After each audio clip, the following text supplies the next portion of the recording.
Before the name, there was the gnawing. A hollowness gnawed from its marrow, a phantom limb where its soul had been amputated. In a world of fleeting scents and shifting shadows, it found only one constant. The forest beyond Rockton was its den, its kingdom, and its cage. Towering sentinels of pine and birch barred its path, the perpetual twilight shrouding its form.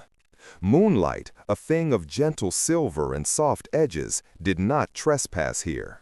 The canopy hung too thick, the air pressed too heavy with the memory of fear. The creature that lived in this gloom had no name for itself. Names, mouth-made shapes of sound, belonged to the soft, two-legged prey that sometimes stumbled into its territory. It had no use for them. It had hunger, and it had rage. Two heads of the same ceaseless serpent, hunger and rage, coiled in its gut. Tonight, hunger sharpened. It was a cold night, the kind that made the sap in the trees freeze and the stones crack with a sound like distant thunder. The creature moved with a silence that defied its bulk. Its nightmare geometry featured too many joints and powerful legs, a torso broad as a megalith, and arms that ended not in hands, but in scythes of obsidian-like bone. Its hide, a mottled tapestry of granite gray and mossy black, lay thick and ridged like ancient bark, yet shifted with the unsettling fluidity of muscle. A low-slung head housed a jaw that could snap a femur as easily as a twig.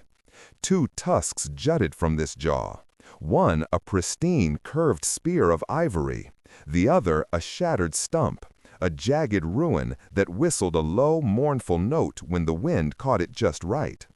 This was the source of a name it would one day bear, the Hollow Fang.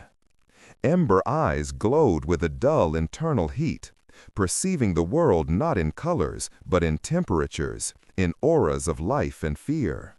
Now they fixed on a scent plume, a ribbon of warmth and panic cutting through the cold air. Prey. It was a stag, a magnificent old bull with a crown of antlers that scraped against the low-hanging branches.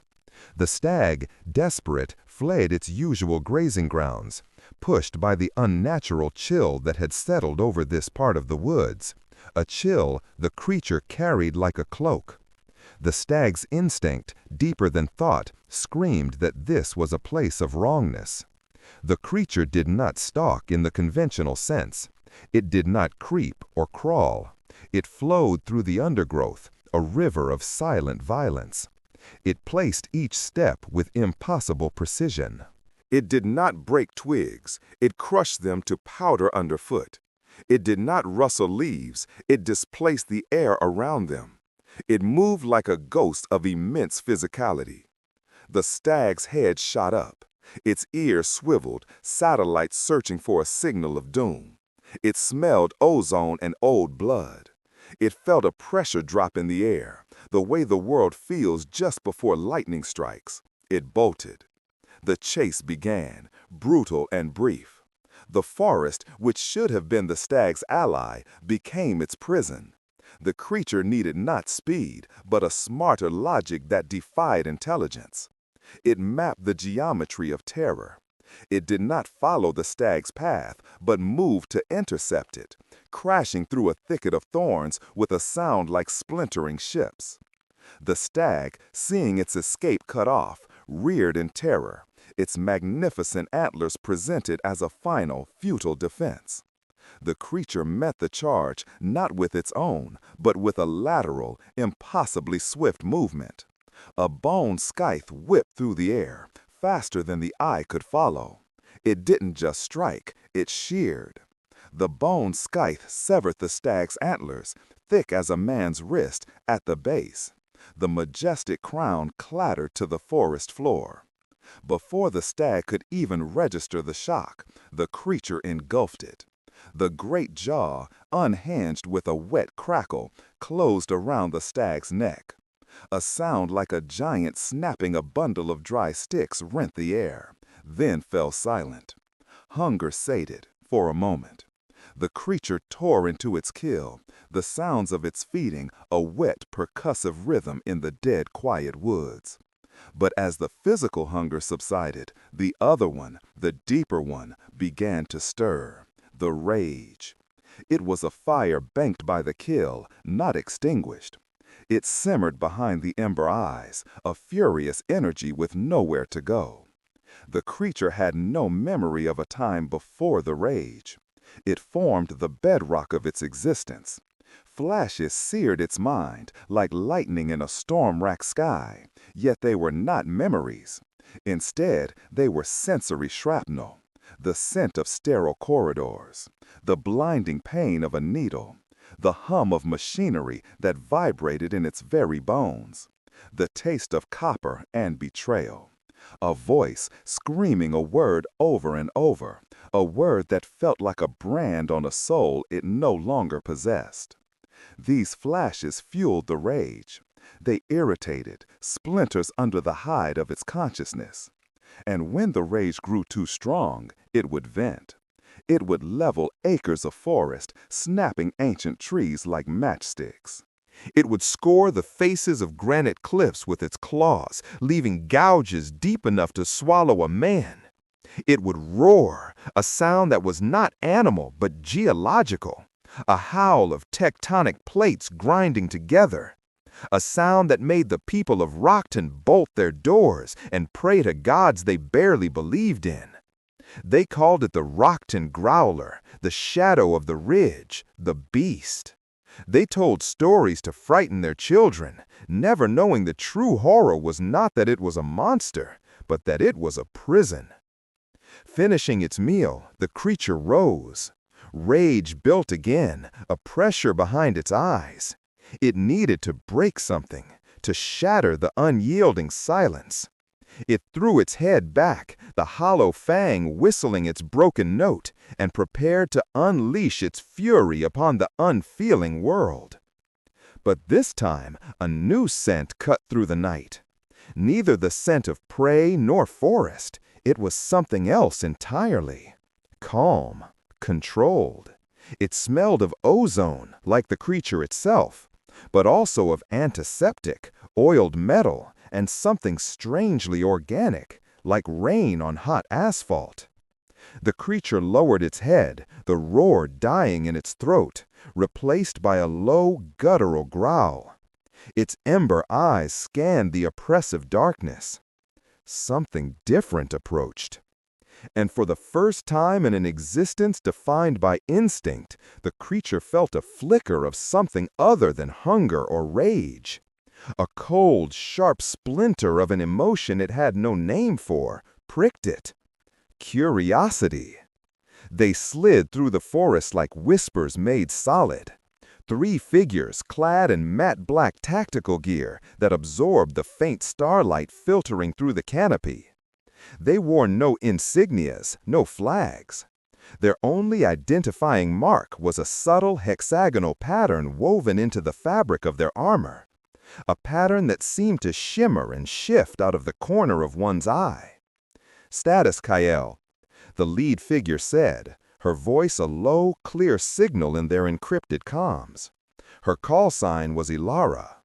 She moved with a liquid grace, her feet finding purchase on the uneven ground as if she were born to it. "Heartbeat is thready, but it's there. She's losing blood fast," came the reply. Kael was a broad, solid man, a walking bulwark. He knelt beside a 4th figure, a woman lying on a stretcher of stabilized fabric. She was one of theirs, her armor rent open at the thigh, a crude tourniquet already applied. The anomaly did a number on her. Looks like it tried to phase her leg out of existence. "Keep pressure on it," Elara ordered, her gaze never ceasing its sweep of the surrounding woods. "Sarah, what are you getting?" The 3rd figure, Sarah, had stopped and was holding a device that looked like a cross between a tablet and an antique astrolabe. Concentric rings of silver metal spun silently around a dark crystal core. Her fingers danced over the holographic interface, her brow furrowed in concentration. "The resonance is off the charts, Commander," she murmured, her voice laced with a mixture of academic fascination and profound unease. "This isn't a standard Class 3 echo. The emotional bleed is raw, unfiltered, pure agony and rage. It's so dense it's warping the local topography. That's why your compass is spinning and my gear is struggling to get a lock." "English, Sarah," Cale grunted, his knuckles white as he tightened the tourniquet. The injured soldier groaned.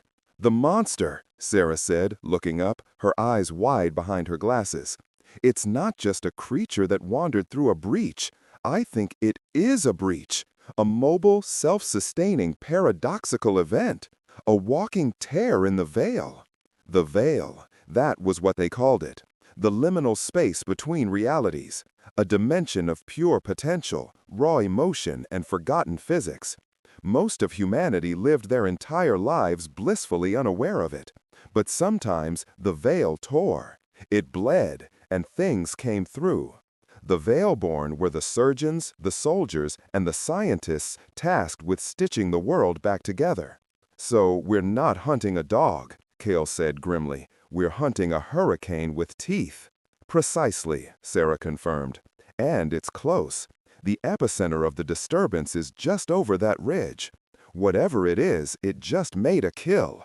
There's a spike of satisfaction, followed by a surge in aggression." Elara nodded, her face unreadable in the dim light.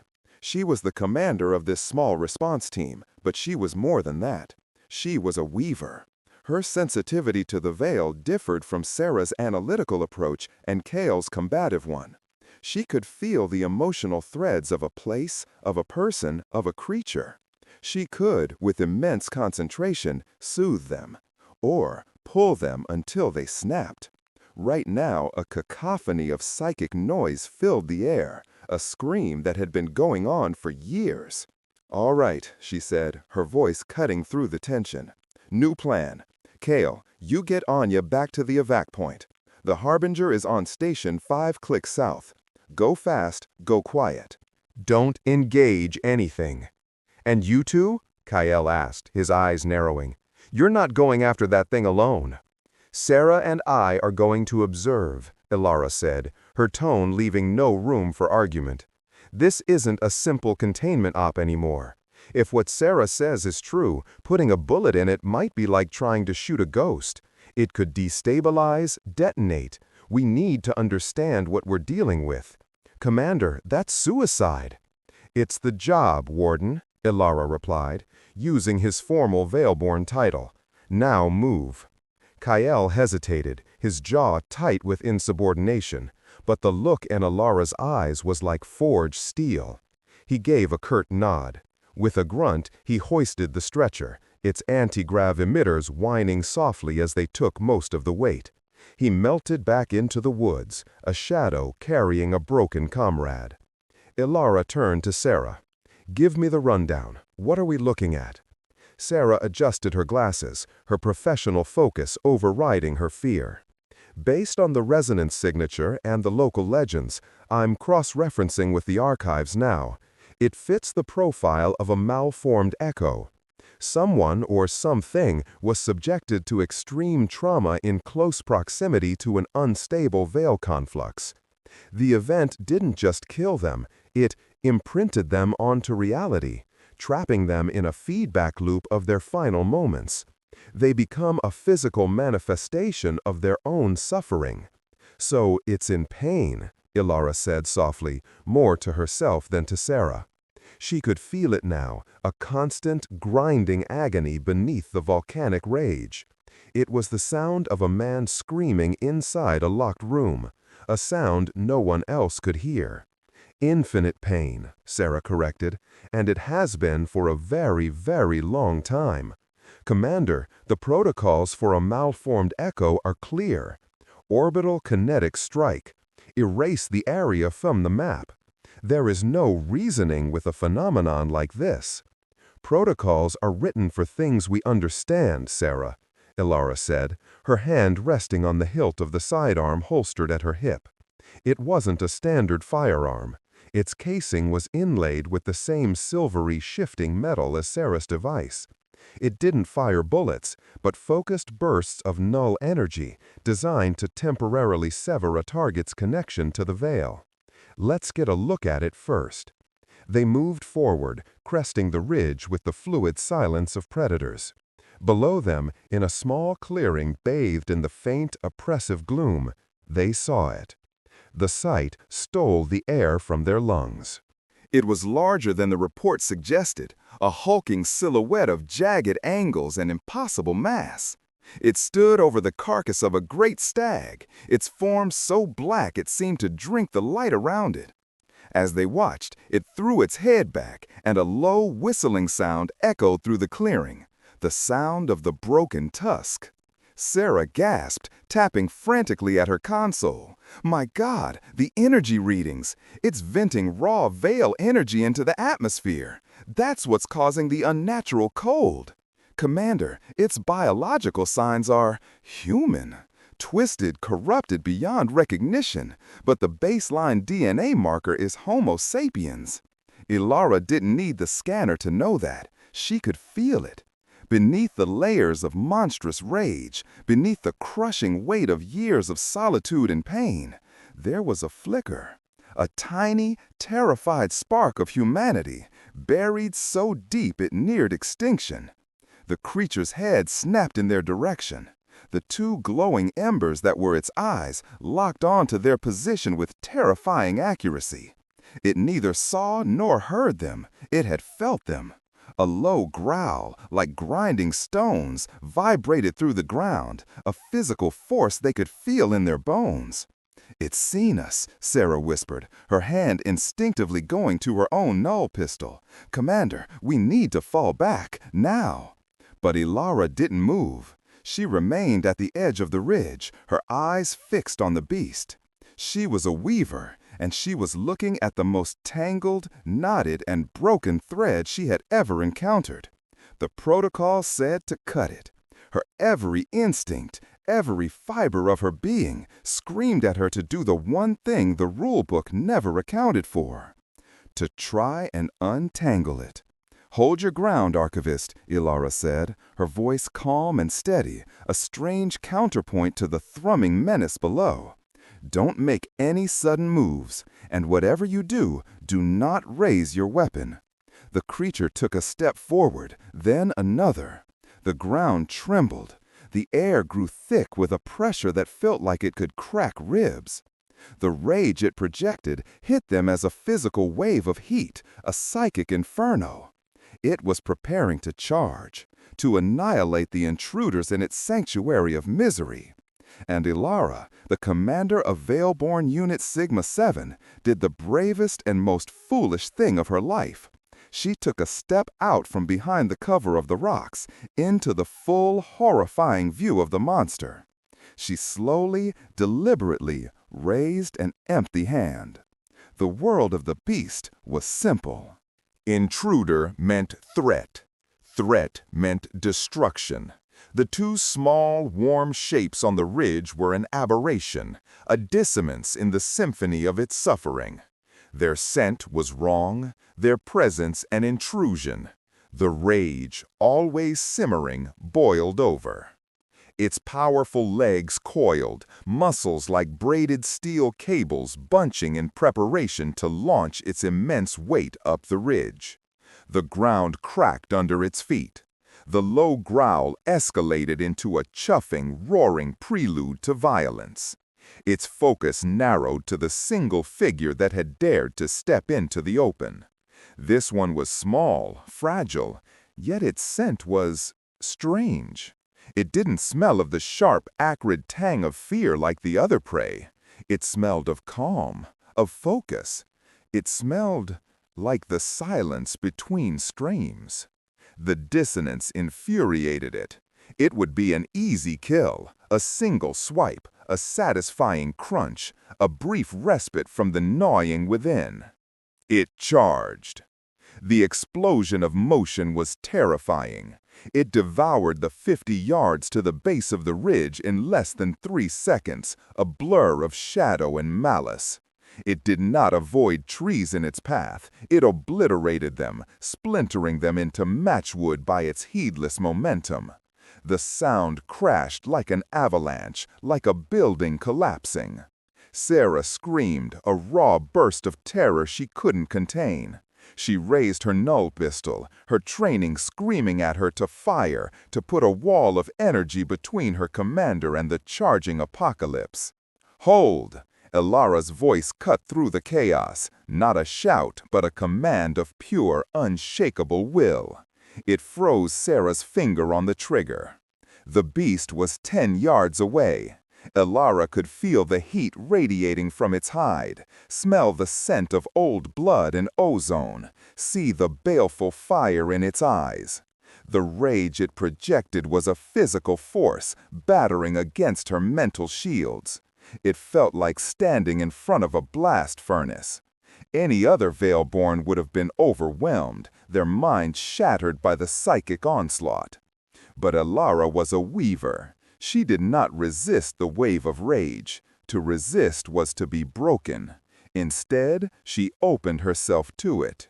She let the torrent of fury wash over her, through her, and as it did, she searched for the source, for the tiny, terrified flicker she had sensed before. There. It was a spark, an ember buried under a mountain of ash. A single, coherent thought in the chaos, a thought that was not the beast's, but the man's within. Hurt, stop, hurt, stop. The beast leaped, its bone scythes raised, aiming to cleave her in two. The world slowed. Only the whistling of its hollow fang broke the silence. Elara focused all her will, all her training, all her empathy on that tiny spark. She didn't try to fight the rage. She reached past it. She sent a single clear thought into the storm, a thread of pure, unadulterated empathy. I see you. I see your pain. You are not alone. For the beast, the world fractured. Its rage formed its armor, its shield against the fragmented memories that tore at it. But this was something new. The thought was not a weapon. It did not try to harm or control. It was a hand reaching into the inferno, not to smother the flames, but to touch the man burning within. Its lunge faltered mid-air. The scythes, inches from Elara's face, stopped. The creature's immense momentum carried it forward, and it crashed to the ground beside her, skidding to a halt in a shower of dirt and rock. It lay there, stunned, its massive body heaving. Confusion warred with instinct. The rage demanded it rise, finish the kill. But the apathetic calm that had pierced its mental fortress held it down. It was like a cool hand on a fevered brow. The creature pushed itself up, not with aggression, but with a strange wounded uncertainty. It shook its massive head, the ember eyes blinking slowly. It looked at Elara, who hadn't flinched, who still stood with her hand outstretched, not in a plea, but in an offering. The flashes of memory, usually just painful noise, began to coalesce. The cold metal of a table. A voice, calm and cruel, explaining a procedure. The searing agony as a needle thick as a nail plunged into its spine. The feeling of its own bones breaking and reforming. The world dissolving into a red haze. And a name. A word screamed in its own voice a lifetime ago. Maro. The name was a key, unlocking a door that had been sealed for an eternity. Behind it was a flood, not of memory, but of pure, unadulterated agony. The pain of the transformation, the horror of its first kill, the crushing weight of years spent as a prisoner in its own body, a passenger in a vessel of rage. The remorse, oh, the crushing, absolute remorse. A sound ripped from the creature's throat. It howled, not with aggression, but with soul-shattering grief. It sounded like a dam breaking, a spirit buried alive clawing its way back to the surface. The sound was so full of pain that Sarah stumbled back, tears streaming down her face, the psychic backlash overwhelming her.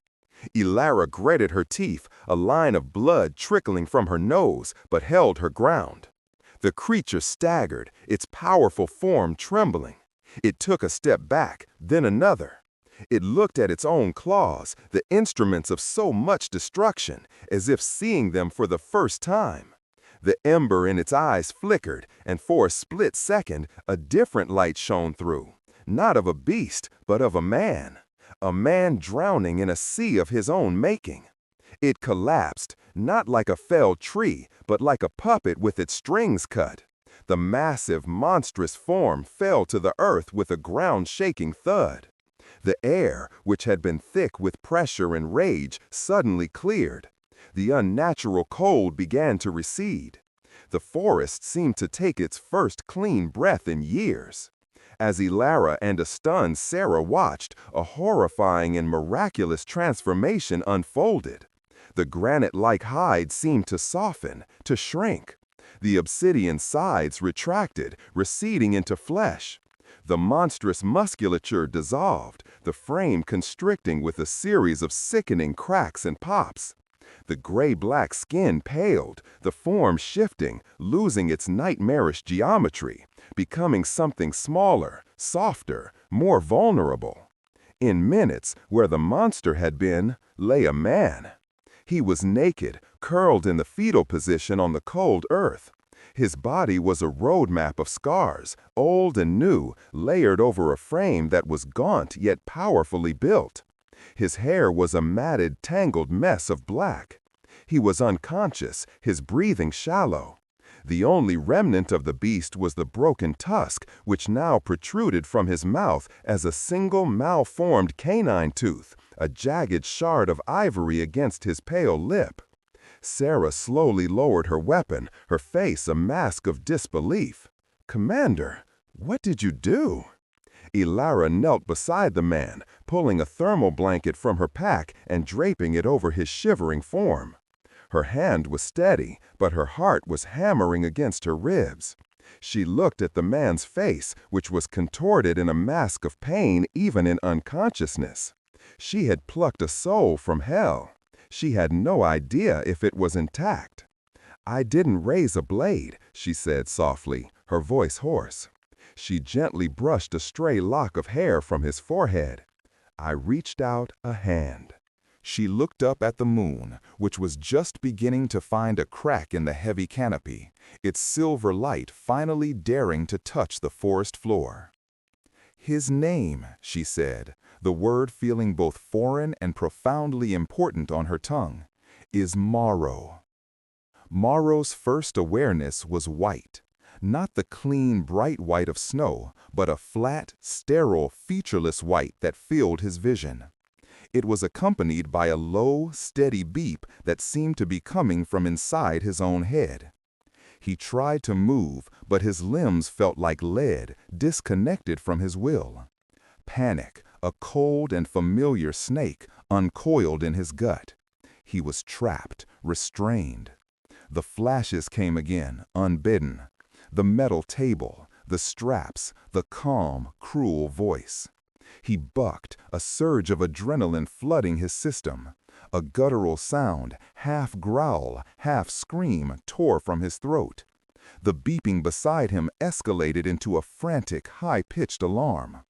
"He's awake! Sedative, now!" a voice shouted, sharp and urgent. He felt a prick in his arm, and a cold wave spread through his veins, dragging him back down into the suffocating darkness. But before he went under, he saw a face leaning over him. A woman's face, framed by dark hair, her eyes wide with a mixture of something else. Not fear, not pity, recognition. It was the face from the ridge. The next time he woke, it was to silence. The beeping was gone. The white was softer, muted by a dim ambient light. He lay on his back, on a surface that was soft but firm. A thin sheet covered him. He could feel the slight weight of it on his skin, a novel sensation. He opened his eyes. He was in a small, windowless room. The walls were a soft gray. The ceiling was the source of the dim light. He turned his head slowly, the muscles in his neck protesting. An IV stand stood beside his bed, a clear liquid dripping slowly into a tube connected to his arm. He lifted his other hand, bringing it into his field of vision. It was pale, latticed with white scars. There were 5 fingers. They were long, calloused. He flexed them. They obeyed. He stared at them for a long time, as if they were alien things. He remembered claws, scythes of bone that could shatter rock. These were just hands. The memories of the beast were not gone. They were a phantom limb, a constant, dull ache in the back of his mind. He could still feel the phantom weight of the monster's form, the echo of its rage. But it was muted, as if behind a thick wall of glass. For the first time, he drove his own body, and the experience terrified and disoriented him. A faint sound, a soft hiss, made him turn his head. A section of the wall slid open, revealing a doorway. The woman from before stepped in, Elara. She wore a simple gray uniform now, her dark hair pulled back from her face. She held a small tray with a glass of water and a bowl of something that looked like broth. She moved with the same quiet confidence he remembered from the forest. She showed no fear, even as his body tensed, a low growl rumbling in his chest without his permission. "Easy," she said, her voice calm and even. She placed the tray on a small table by the bed. "You're safe here." Safe. The word was meaningless to him. He had never been safe. He had been the thing others needed to be safe from. He tried to speak, to ask the questions that were a chaotic storm in his mind. Who are you? Where am I? What have you done to me? But the words wouldn't form. His throat was raw, his tongue thick and clumsy. Only a guttural rasp emerged. He hadn't used a human voice in so long, the muscles had forgotten how. Elara seemed to understand. "You're in the medical wing of the Bastion. It's our base of operations. You've been unconscious for 3 days." She pulled a chair over and sat down, keeping a respectful distance. "We brought you here after what happened in the forest." He stared at her, his eyes narrowed. He remembered her face, her outstretched hand, the thought she had sent into his mind, "I see you." He pushed himself up, his muscles screaming in protest. The sheet fell away, revealing his scarred torso. A profound sense of vulnerability, of exposure, washed over him. He snarled, baring his teeth. The malformed, broken fang on his upper right canine was prominent, a stark reminder of what he was. Elara didn't flinch. Her gaze was steady, compassionate. "The beast is a part of you, Maro, but it is not all of you. We saw that. I saw that." Maro, the name again. It resonated deep within him, a painful chord. He clutched his head. A wave of dizziness and nausea washed over him. Flashes of a life before the forest assaulted him. A child's laughter, the warmth of a sun he didn't recognize, the smell of baking bread. A woman's smile. They were like photographs from someone else's life, beautiful and agonizing. "The transformation back proved traumatic," Elara continued, her voice gentle. "Your body is healing, but your mind, that will take longer. We can help you." "Why?" The word was a single, raw croak torn from his throat. It felt like swallowing glass. It was the first word he had spoken in years. Elara's expression softened. "Because we are the Veilborn. We deal with things that come through. Most of the time, that means containment, elimination. But you were different. You weren't an invading entity. You were a victim, a prisoner, and we don't leave our own behind." "Your own?" he rasped, the words clumsy. "The veil touches people in different ways," she explained. "It can turn them into monsters, or it can grant them gifts. Every one of us here in this facility has been touched by it. We've all got our own scars, Maro. Some are just more visible than others. The door hissed open again. This time it was Kyle who entered, followed by Sarah. Kyle's arms were crossed over his broad chest, his expression a mixture of suspicion and grudging respect. He looked at Maro not as a patient, but as a weapon poised to detonate. Sarah, however, looked at him with an insatiable scientific curiosity. "He's verbal," Kyle noted, his voice a low rumble. "Commander, is this wise? Unrestrained?" "He is not a prisoner, Warden," Elara said, not taking her eyes off Maro. "He's a patient, a survivor." Maro's gaze shifted to Kyle. He could feel the man's hostility, his distrust. The beast inside him stirred, a low growl echoing in his mind. It recognized Kyle as a threat, a challenge. The instinct to dominate, to show strength, was overwhelming. Maro's hands clenched into fists, his knuckles turning white. "Easy," Elara said again, placing a hand on his arm. Her touch was like dousing a flame. The physical contact was a shock to his system. It wasn't violent or clinical. It was gentle, human. The rage subsided, leaving him trembling and exhausted. Sarah stepped forward, her tablet in hand. "Your biological readings stabilize, Maro. The veil energy saturating your cells recedes, but it's left a permanent mark. Your bone density is nearly 3 times that of a normal human.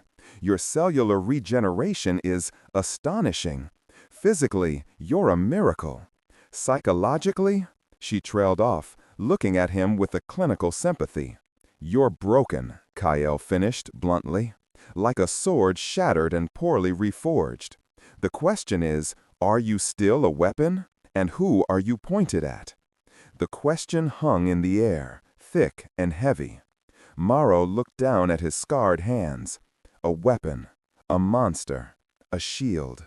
The words from the prompt, the narrative of his own life, echoed in his nascent consciousness. He had been a monster.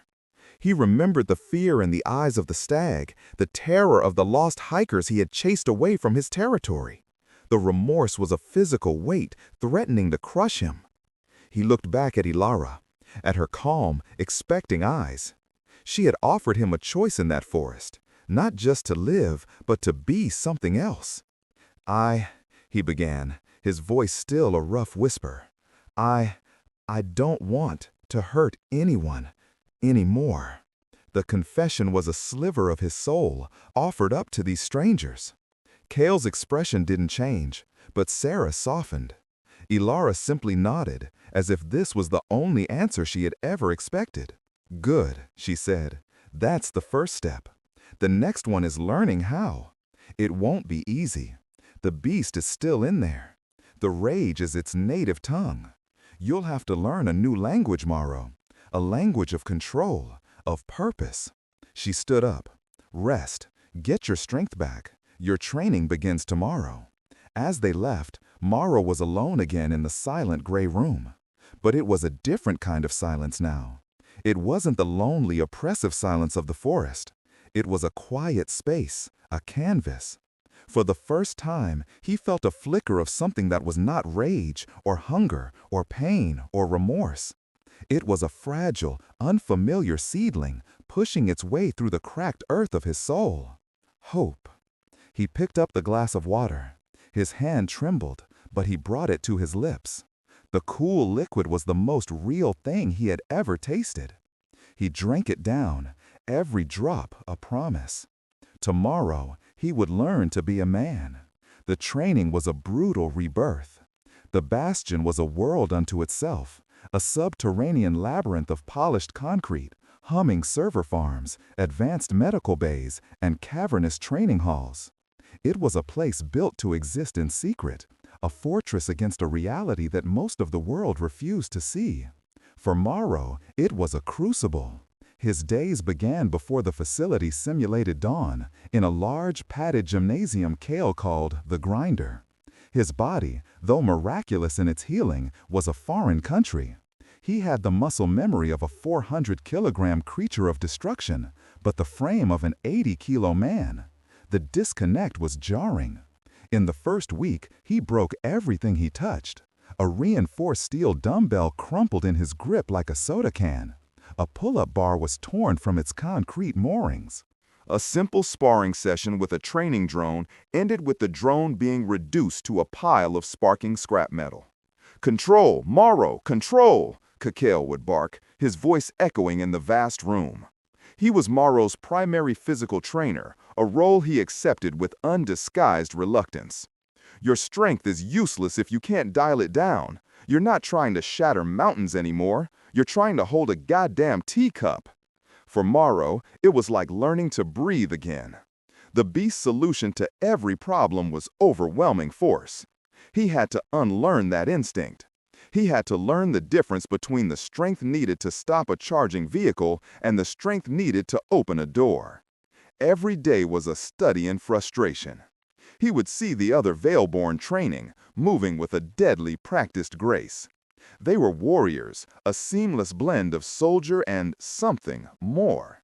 He was just a clumsy brute, a bull in their finely tuned china shop. The rage would bubble up, the familiar seductive whisper that told him to smash, to break, to vent his frustration. But every time the red mist started to creep into the edges of his vision, he would feel Elara's phantom touch on his arm, hear her voice. Easy. He would see the look in her eyes, the unwavering belief, and he would force the rage back down. He would take a deep breath, the air rattling in his scarred lungs, and try again. He spent hours practicing mundane tasks, stacking blocks of wood without splintering them, pouring water from one beaker to another without shattering the glass. He learned the delicate pressure required to use a data pad, his scarred fingers hovering over the fragile screen. Each small success was a monumental victory. His senses were another battleground. As the beast, his world had been defined by scent and thermal vision. Now, his human senses were both dulled and sharpened. Colors were almost painfully vivid. The cacophony of sounds in the bastion, the hum of the life support, the distant chatter of voices, the clank of equipment, was an overwhelming symphony. Sarah worked with him on this. She would lead him, blindfolded, through sensory obstacle courses. She taught him to isolate sounds, to identify dozens of different scents in the air filtration system, to read the subtle shifts in temperature that indicate a person's presence. "Your senses are a gift, Maro," she explained one afternoon as he correctly identified her perfume, Kael's gun oil, and the faint smell of ozone from a nearby power conduit, all from across the room. "As the beast, you use them to hunt. As a man, you can use them to protect. You can smell a lie in a person's sweat. You can hear a change in breathing that signals intent. You can sense things that no one else can." He learned that what he perceived as auras of heat were actually faint bioelectric fields, a sensitivity gifted to him by the veil. He learned to read them, to see the nervous flutter of a liar's field or the steady, calm glow of a confident ally. He could cut through lies. His greatest struggle was neither his body nor his senses, but his mind. His past was a black hole, a void punctuated by the traumatic flashes of his creation. His nights were plagued by nightmares. He would relive the hunt, the kill, but from the perspective of the prey. He would wake up tangled in his sheets, his own screams echoing in his ears, the phantom taste of blood in his mouth. Elara became his anchor in these storms. She wasn't a doctor, but she was a weaver, and she understood the tangles of the human soul better than any psychiatrist. They would sit for hours in the bastion's small hydroponic garden, the only place with living green things.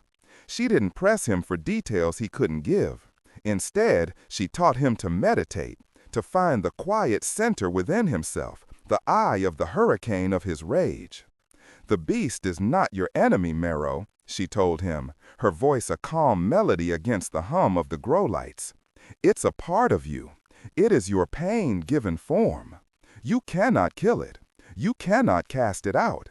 If you try, you will only be at war with yourself forever. You must learn to listen to it, to understand it, and then to lead it. She taught him to feel the rage rising not as a fearsome tidal wave, but as a signal, a warning. It was his body's alarm system telling him he felt threatened or cornered or afraid. Instead of letting it consume him, he learned to stop, to breathe, and to ask himself, why? Slowly, painstakingly, the man began to assert control over the monster.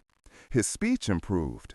He devoured books from the Bastion's library, rediscovering the shape and flow of language. He was a quiet man, his words carefully chosen. But when he spoke, the others started to listen. His unique perspective, forged by a brutal, primal existence, often cut to the heart of a problem with startling clarity. He began to forge a tentative place within the pack. Sarah would seek him out to discuss her theories on veil biology, fascinated by his lived experience. The other Veilborn operatives, initially wary, began to see the quiet, determined man instead of the monster from the stories. They saw him struggle, they saw him fall, and they saw him get back up, every single time. Respect replaced fear. His relationship with Kael remained the most fraught. The warden still saw him as a liability. They were oil and water, Kael's rigid discipline clashing with Maro's raw, untamed power. Yet, in the grinder, a grudging respect was born. Maro never quit, never complained. He absorbed Kael's brutal training regimen with a stoicism that bordered on inhuman. And Kael, a warrior to his core, could not help but respect that. One day, after a particularly grueling session where Maro had finally managed to disarm Kael in a sparring match without crushing his wrist, the warden tossed him a towel. "You're learning, Fang," Kael grunted, the first time he had used the nickname. It wasn't an insult. It was a call sign, a mark of acceptance. Maro looked at him, sweat dripping from his brow. "My name is Maro." "Call signs are what we use in the field," Kael said, his expression unreadable. "They're a reminder of what we are, of the tools we use. Yours is appropriate." He gestured to Maro's mouth, the hollow fang. A broken weapon, reforged. A bite that's no longer just for killing. Maro touched the jagged tooth. For so long, it had been a symbol of his monstrousness. But Kael had given it a new meaning. A hollow fang could still be a threat, but its nature had changed. It was a warning, a symbol of strength held in reserve. He had a name, and now he had a call sign. He was no longer just the beast from Rockton. He was becoming a part of this team, a part of this family. The final test arrived 2 months after his arrival. An alarm klaxoned through the bastion, bathing the corridors in red emergency light. Elara found Maro in the armory, where he had been meticulously cleaning a standard-issue sidearm, a task that required immense fine motor control. "We have a situation," she said, her voice all business. "A Class 4 breach has opened in the industrial sector downtown, multiple hostiles. We're gearing up." Maro looked up, his dark eyes meeting hers. He had not yet been cleared for field work. He was still considered a trainee, a risk. "I'm ready," he said, his voice a low, steady rumble. Elara studied him for a long moment. She saw the man before her, forged in the fires of her training, his raw power now tempered with a nascent control. She saw the remorse in his eyes, not as a weakness, but as a motivation, a deep, unshakable desire to atone. "I know," she said. She tossed him a black armored vest, the hexagonal Veilborn pattern shimmering under the red lights. "Suit up, Hollow Fang. Welcome to the fight." Maro caught the vest. The weight of it in his hands felt real, solid. It was more than armor. It was a promise, an oath. He slipped it on. It fit perfectly. He looked at his reflection in a polished metal locker. He saw a man with haunted eyes and a scarred face. He saw the warrior forged from broken memories. And for the first time, he did not see the monster he had been. He saw the shield he was about to become. The beast still stirred beneath his skin, a low hum of power waiting to be unleashed. But now, he held the leash. He followed Elara out of the armory, his heavy boots echoing on the steel floor, a sound that was no longer a threat, but a promise of protection. The monster had a pack. The man had a purpose. The tale of the hollow Fang was about to truly begin. The transport was a sleek, black craft that moved without sound, an arrow of impossible technology cutting through the night sky. Inside, the atmosphere was thick with tension. Maro sat strapped into a seat, his knuckles white where he gripped the safety harness. The city sprawled below, a vast, glittering circuit board of light and life. It was an overwhelming spectacle. The sheer density of it, millions of biosignatures, a complex web of smells, the roar of traffic that exerted physical pressure even inside the silent craft, assaulted his finely tuned senses. The forest had been a place of singular threats. This was a chaotic ocean of potential ones. Breach is located in the old Red Hook Cannery District. Elara's voice cut through the low thrum of the transport, pulling his focus. A holographic map shimmered in the center of the cabin. The area's been abandoned for years, but we have reports of squatters. Potential for civilian casualties is high. "What are we dealing with?"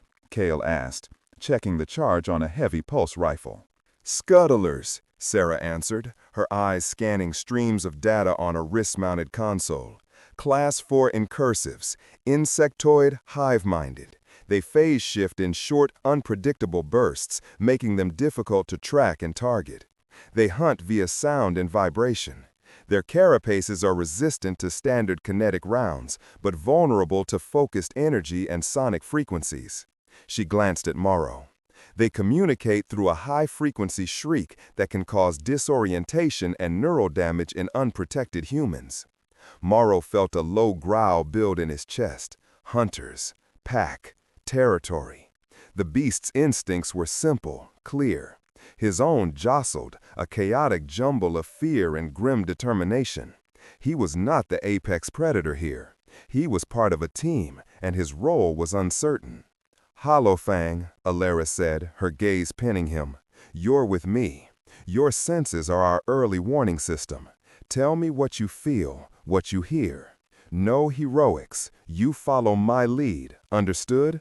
"Understood," Maro rumbled, the word tasting like iron. The craft landed with a whisper on the rooftop of a derelict warehouse several blocks from the cannery.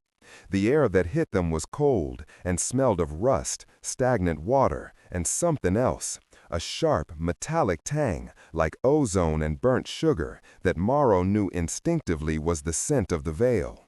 The breach was close. The very fabric of the world felt thin here, stretched taut. Distant sirens wailed, a sound that made the muscles in his back and shoulders bunch tight. They moved across the rooftops, a four-person phantom squad. Kale took point, his heavy rifle sweeping every shadow. Sarah followed, her astrolabe-like device whirring softly, mapping the dimensional instability. Elara and Maro were the rear guard. "They're below us," Maro said, his voice a low whisper in their comms. He stopped, placing a hand on the gritty tar of the roof. He closed his eyes, focusing past the city's den. "I feel them, the vibrations, like hundreds of needles skittering on glass. They're in the sewer tunnels, moving fast." "Sarah, confirm?" Elara asked. "The resonance is densest at the subterranean level," Sarah confirmed. "He's right. They're using the infrastructure as a nest." As they reached the edge of the roof overlooking the cannery, the scene below stopped them cold. The main cannery building was the epicenter. A shimmering, wound-like tear in the air, pulsed with a sickly purple light, the breach. The building's walls were scarred, and in places seemed to melt into strange non-Euclidean angles. But the true horror crawled all over it. The scuttlers proved nightmare creatures, the size of large dogs, with chitinous black bodies and too many spindly razor-sharp legs. They moved in twitching, unnatural bursts, phasing in and out of visibility for a split second, making it impossible to count them. And then came the sound, a high-pitched, chittering shriek that seemed to drill directly into the skull. "Comms, switch to sonic dampeners," Elara ordered, her voice tight. A low hum filled their ears, mitigating the worst of the shriek. Suddenly, Maro's head snapped to the left, toward a smaller adjacent building. Wait, there's someone in there, a life sign, faint, terrified. His senses painted a picture for him, the frantic, rabbit-fast heartbeat, the sharp scent of adrenaline and fear, the small, warm aura huddled in a cold room. "Civilian," Kyle growled. "Damn it." As if drawn by the new stimulus, a dozen scuttlers detached from the main building and skittered with impossible speed toward the smaller structure, their shrieks rising in pitch. "They found them," Maro said, his hands clenching into fists. The beast's protective, territorial rage surged, no longer blind fury, but focused, righteous anger. Protect the weak, drive off the intruders. "We're not letting that happen," Elara said, her face set like stone. "Kyle, suppressive fire on the main swarm. Sarah, find a way to destabilize that breach. Fang, with me. We're going on a rescue mission." The descent was a controlled fall down a rusted fire escape. The moment their boots hit the alley, the scuttlers screeched, and a wave of them broke off, phasing and twitching as they charged. Kyle opened up from the roof, laying down a blistering volley of blue energy bolts that turned several of the creatures into smoking craters. Elara and Maro moved. She was fluid and precise, firing her no pistol in short, controlled bursts, each shot hitting a scuttler mid-phase, causing it to solidify into a screeching statue before it shattered. Maro moved beside her, a bulwark of black armor. He didn't have a firearm. He had his hands. The first scuttler that slipped past Elara's fire leaped at him, its bladed forelimbs aiming for his throat. The beast's instincts screamed maul, tear, destroy. Maro's training screamed control. He met the creature's charge, not with a blow, but with a precise, open-handed catch. His fingers, trained for months not to crush, found purchase on its chitinous head and thorax. With a surge of controlled, titanic strength, he didn't crush it, he twisted. There was a sickening crack of alien exoskeleton, and the creature went limp. He tossed the body aside without breaking stride. They smashed through a boarded-up door into the building. Inside, a terrified-looking teenager, no older than 16, was backed into a corner, holding a broken pipe like a club. "Stay behind us," Elara yelled over the din. More scuttlers poured in through broken windows, a chittering tide of black carapaces. Elara's pistol was effective, but slow against their numbers. They were being cornered. Maro put himself between them and the boy, his body a living wall. A scuttler leapt onto his back, claws digging into his armor. He reached back, grabbed it, and slammed it into the concrete floor with enough force to liquefy it. But more were coming. They were going to be overwhelmed. "Elara!" he roared, the sound deeper, more resonant than a normal man's. "The sound! They hunt with sound!" Her eyes widened in understanding. "Sarah, can you isolate their primary frequency?" "On it," Sarah's voice crackled over the comms. "Broadcasting a countersonic pulse on your signal. It'll be a shock wave. Brace yourselves." A low hum built in Maro's ears, then escalated into a piercing tone. The scuttlers screeched, disoriented, their movements becoming erratic. Several convulsed and fell, ichor leaking from their auditory sensors. "It's working!" Elara shouted. "Let's move!" They fell back toward the exit, shielding the boy. But as they reached the doorway, a much larger scuttler, twice the size of the others, with a crown-like crest on its head, blocked their path. It let out a shriek that was deeper, more focused, and the sonic dampeners in their helmets overloaded with a crackle of static. The world swam. The Alpha lunged, ignoring Elara, ignoring the boy. Its multifaceted eyes were fixed on Maro. It saw him as the greatest threat, the true rival. Kale's rifle was out of range. Elara was staggering, trying to clear her head. It was Maro and the Alpha. The beast inside him roared for release. All his training, all his control was screaming at him to hold back, not to lose himself. But Elara's voice echoed in his memory. You must learn to listen to it, and then to lead it. He didn't have to let it take over. He could borrow its voice. Maro braced himself, planting his feet wide. He took a deep breath that seemed to pull all the air from the room, and he roared. It was not the mindless geological roar of his past. It was a focused, controlled, and utterly terrifying blast of sound. The grief, the rage, the beast's power, all channeled into a single concussive wave. The windows of the room didn't just shatter, they atomized. The Alpha scuttler, caught in the blast's epicenter, lifted from its feet. Its sleek carapace cracked and splintered. It hit the far wall and slid to the ground, a twitching, broken wreck. The remaining scuttlers scattered, their hive mind broken by the display of sonic dominance. Silence fell, broken only by the ringing in everyone's ears. The teenage boy stared at Maro, his mouth agape in pure, unadulterated awe. Elara slowly straightened up, shaking her head. She looked at the devastation, then at Maro, who stood panting, his body thrumming with the aftershock of the power he had unleashed. His eyes were wide, clear. He was still himself. "Report," she said into her comms, her voice a little shaky. "Breach is collapsing," Sarah's voice replied, full of relief. "That roar, it destabilized the frequency holding it open. Maro, what was that?" Maro looked at his hands. They were steady. He had walked to the edge of the abyss, looked the beast in the eye, and it had listened. Cal's voice came over the comms, gruff and clipped. "Whatever it was, it worked. Hostiles are in full retreat. Target neutralized." There was a pause. "Good work, Hollow Fang." Maro looked at Elara. She gave him a small, tired smile, one that reached her eyes. It was a look of profound pride. He had faced the monsters. He had faced the monster within. And for the first time, the weight of his past felt not like a crushing burden, but a source of strength. He had not just become a man. He had become a weapon, a shield, a Veilborn. The ride back in the transport was a study in contrasts.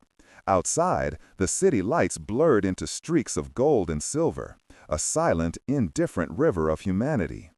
Inside, the air hummed with the aftershock of adrenaline and the quiet thrum of machinery. The rescued teenager, wrapped in a thermal blanket and still wide-eyed with shock, sat huddled between two stoic medical officers who had met them at the extraction point. His gaze kept flicking toward Maro, a mixture of terror and awe in his young eyes. Maro sat apart, his large frame filling the harness seat. He felt the boy's stare like a physical touch. He remembered being the source of that look for different reasons. He was the shadow in the woods, the nightmare that made people bolt their doors. Now he was the thing that had stood between the nightmare and the boy. The feeling was new, a strange and potent balm on an old wound.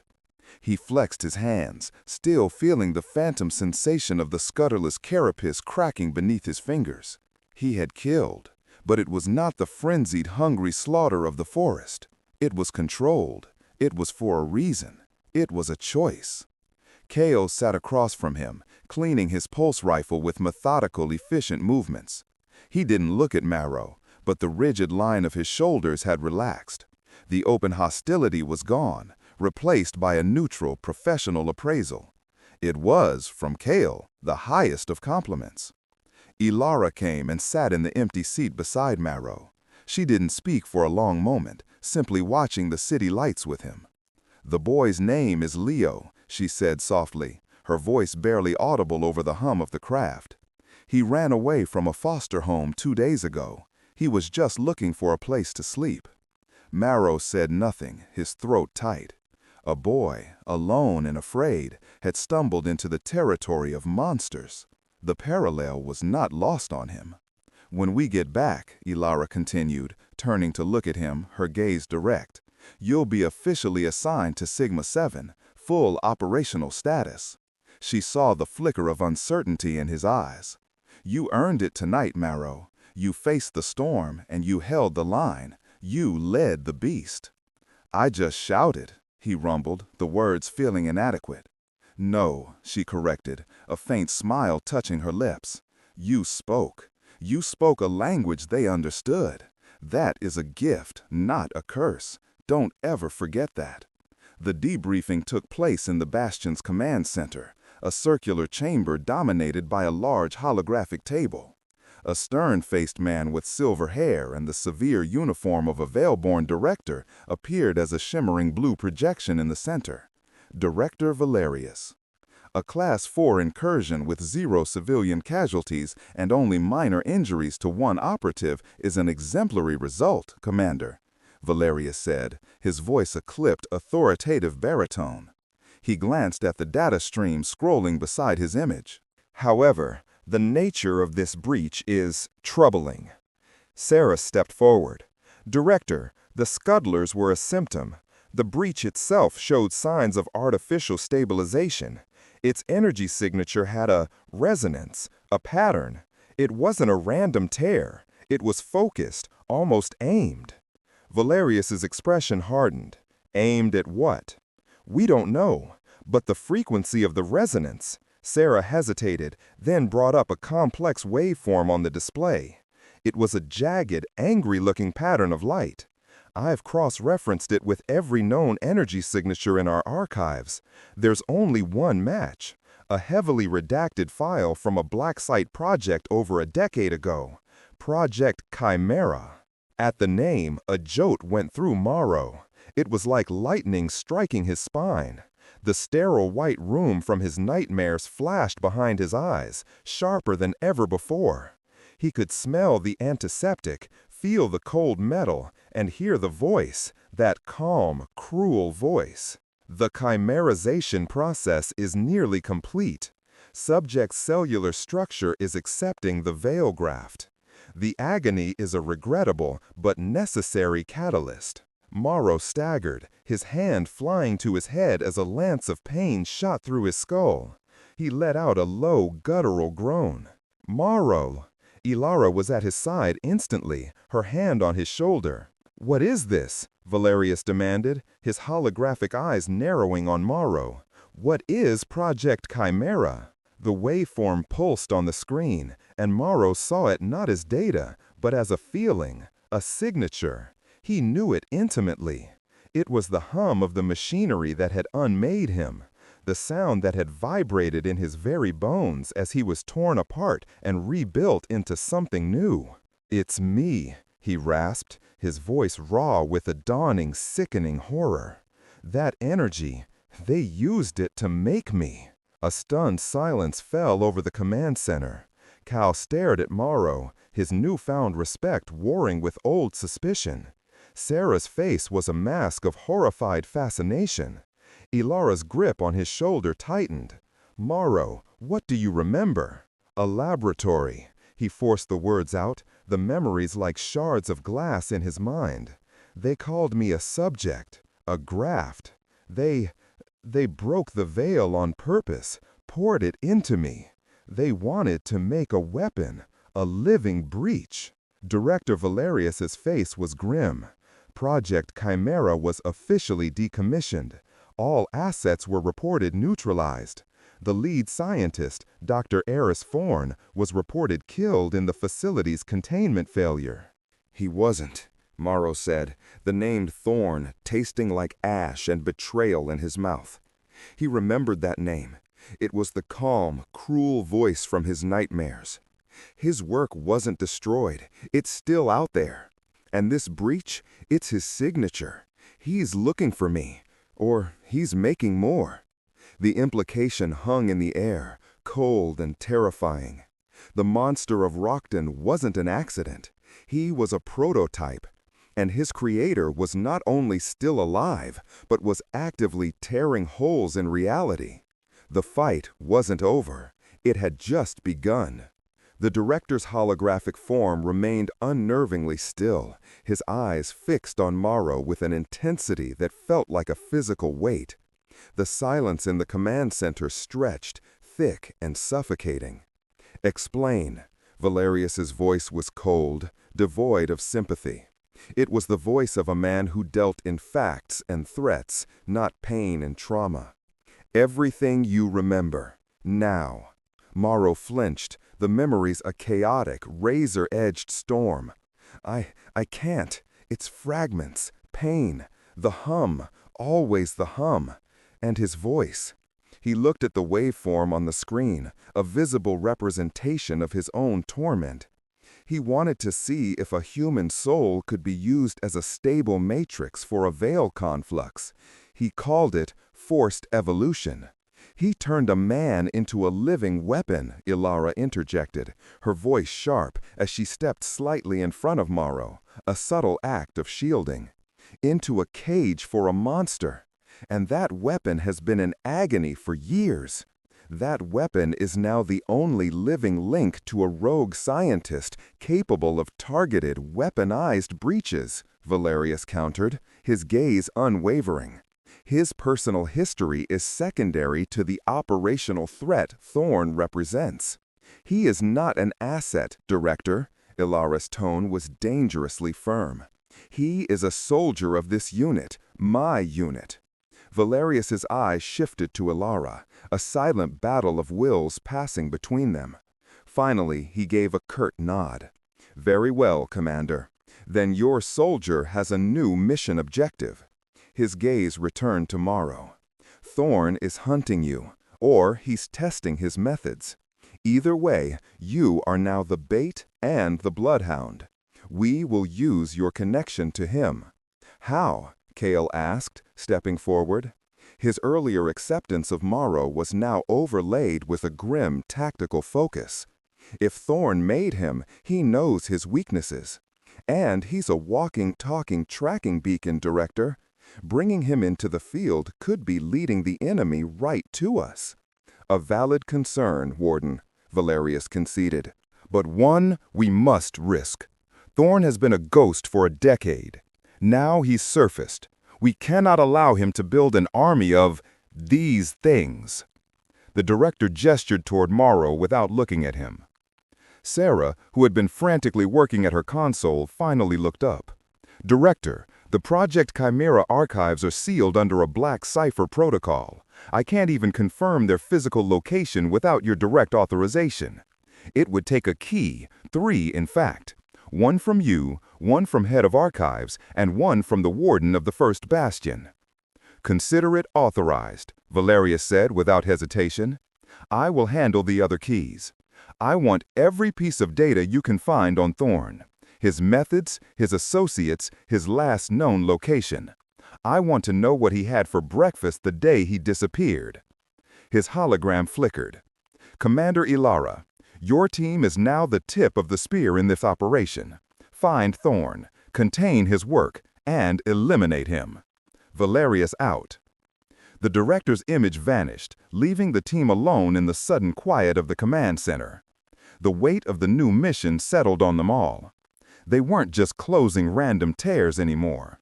They were hunting a man who was, in a very real sense, Maro's father. Maro finally pushed himself away from Elara's supporting hand, standing on his own. The initial shock was receding, replaced by something colder, harder. The rage, the beast's ceaseless fire, had not vanished. It had changed. It was no longer a wild inferno. It was being channeled, focused, cooled into a spear of ice-cold fury. The rage now had a face. The gnawing had a name. Thorne. "What do you need me to do?" he asked, his voice low and steady. It was the first time he had volunteered, the first time he had looked at a mission not as a test of his control, but as a path forward. Elara studied his face, seeing the dangerous new light in his eyes. "First," she said, her voice softening slightly, "you get some rest. Then you work with Sarah. We need to see if you can remember anything else, anything that could give us a lead. But we do it carefully. We're not going to break you to get to him." "He's already broken me," Maro said, the words flat and devoid of self-pity. "He just didn't finish the job." He turned and walked out of the command center, his broad shoulders set in a line of grim resolve. Kale watched him go, his hand resting on the hilt of his sidearm. "You trust him with this, Elara?" Kyle asked quietly. "This is personal. Personal makes operatives unpredictable. What Thorne did to him took away all his choices," Elara replied, watching the empty doorway. "For the first time in a very long time, Maro has a choice to make. He can be a victim of his past, or he can be the one to end it. I trust him to choose the latter." Later that night, Maro found himself not in his Spartan quarters, but in the grinder. The vast training hall was dark and silent. He stood in the center of the padded floor, the cool, recycled air a whisper on his skin. He closed his eyes, and for the first time, he didn't push the memories away. He invited them. He let the rage rise, but instead of fighting it, he followed it, tracing its currents back to their source. He let the pain come. The flash of the needle, the sound of his own bones snapping, the scent of his own burning flesh as the veil energy rewrote his DNA. He sifted through the agony, looking for details. A reflection in a piece of polished chrome. Thorne's face, thin, ascetic, with cold, intelligent eyes behind spectacles. A word on a uniform, a security guard from a corporation called Ethelred Industries. A stray comment overheard between technicians about relocating the asset to a secondary facility, somewhere colder. Site B. Each memory was a victory, a piece of his stolen past reclaimed. The beast within him was no longer just a source of shame and fear. It was a witness. It was the part of him that had survived. He opened his eyes. He was not just the hollow Fang, the broken monster. He was a survivor of Project Chimera, and he was going hunting. He found Sarah in her lab, a space that smelled of ozone, hot electronics, and old paper. She was surrounded by a constellation of holographic screens, her fingers flying across a console. The black cipher files were clearly a fortress. She was laying siege. "Ethelred Industries," Maro said, his voice making her jump. He stood in the doorway, a hulking shadow. "That was the name on a uniform I saw, and he mentioned a Site B, somewhere cold."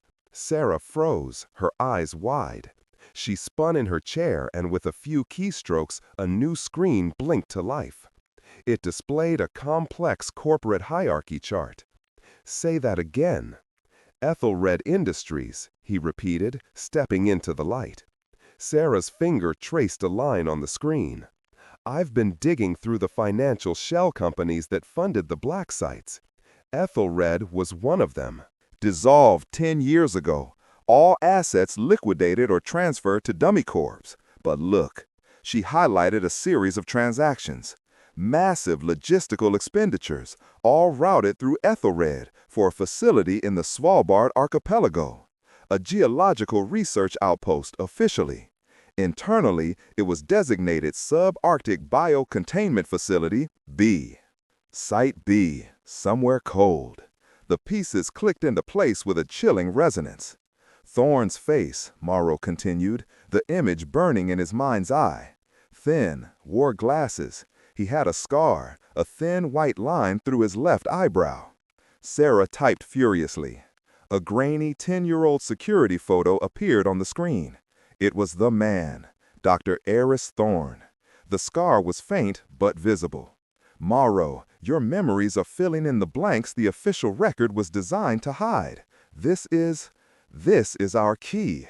Before he could respond, Kale and Elara entered the lab.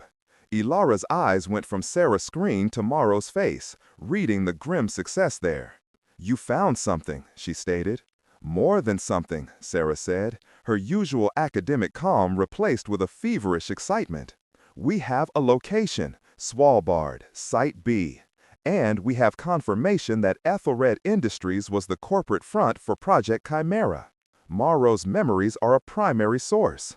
Kale stepped closer, studying Thorne's picture. "So the ghost has a home address. What's the plan? We can't just knock on the door of a decommissioned black site in foreign territory." "We won't have to," Elara said, her mind already several steps ahead. "If Thorne is active again, he needs resources. He needs personnel. He needs to move equipment without being noticed. Ethelred may be a ghost company, but its assets weren't. They were absorbed." She looked at Sarah. "Trace them. Find out who owns Thorne's old infrastructure now." The search took another 18 hours. 18 hours that Maro spent in a state of suspended animation, his entire being coiled like a spring. He ate when food was put in front of him. He ran drills in the grinder until his muscles burned. But his mind was elsewhere, sifting through the pain of his past, hunting for more clues. Finally, Elara's voice summoned him to the command center. The holographic table showed a gleaming modern skyscraper that pierced the clouds. "Meet the Orion Corporation," Elara said, her voice grim. "One of the world's leading private logistics and tech R&D firms. They absorbed 70% of Ethelred's assets 10 years ago, including a fleet of unmarked suborbital cargo transports and several research outposts." "Including Site B," Maro finished, his eyes fixed on the tower. He could almost smell the antiseptic corridors, feel the hum of hidden labs. "Orion's European headquarters is having its annual corporate gala in 3 days, Kao added, pointing to a specific floor on the hologram. "Top floor. 100 of the company's most senior executives and biggest investors. Security will be a nightmare, but everyone who is anyone will be there. Including perhaps a man who needs powerful, discreet friends to help him restart a project that officially doesn't exist," Elara concluded. "Thorne won't be there himself, he's too careful. But his money, his influence, his recruiters, they will be. We need to get inside, access their unencrypted servers, and find out what Orion is moving to Svalbard." "A frontal assault is out of the question," Kale stated. "It's a black tie event. We'd need an invitation." "Which is exactly what we have," Sarah said, a rare, triumphant smile on her face. She brought up a new image, a man and a woman, smiling, dressed in elegant evening wear. Lord Harrington and his new wife, an heiress from an old-money European family. They are major investors in Orion's biotech division, and they are notoriously reclusive. So reclusive, in fact, that almost no one knows what they actually look like. They're also currently on a 2-week cruise in the South Pacific with no communication. Their credentials are ours for the taking." Kale looked at Elara, then at himself. "A lord and his wife?" "You'll be Lord Harrington's security detail," Elara clarified, turning her gaze. "Sarah will be our eyes and ears, running tech support from a van across the street." She then looked at Maro. His immense frame and scarred face were the antithesis of a high society party guest. "Maro, you'll be my husband." The statement dropped into the room like a grenade. Kale's eyebrows shot up. Sarah choked back a surprised laugh. Maro just stared at her, his expression unreadable. Him, in a suit, making small talk, holding a champagne flute? It was more alien than any veil creature he had ever imagined. The beast inside him recoiled at the idea of such a cage, a place of false smiles and hidden threats he couldn't simply tear apart. "Elara, that's insane," Kale said. "He can't pass in that environment. One wrong word, one person bumping into him. Which is why it's perfect, Elara countered, her logic unassailable. No one expects the reclusive Aris to be married to a man like him. They'll be too busy whispering about his scars to look at his face too closely.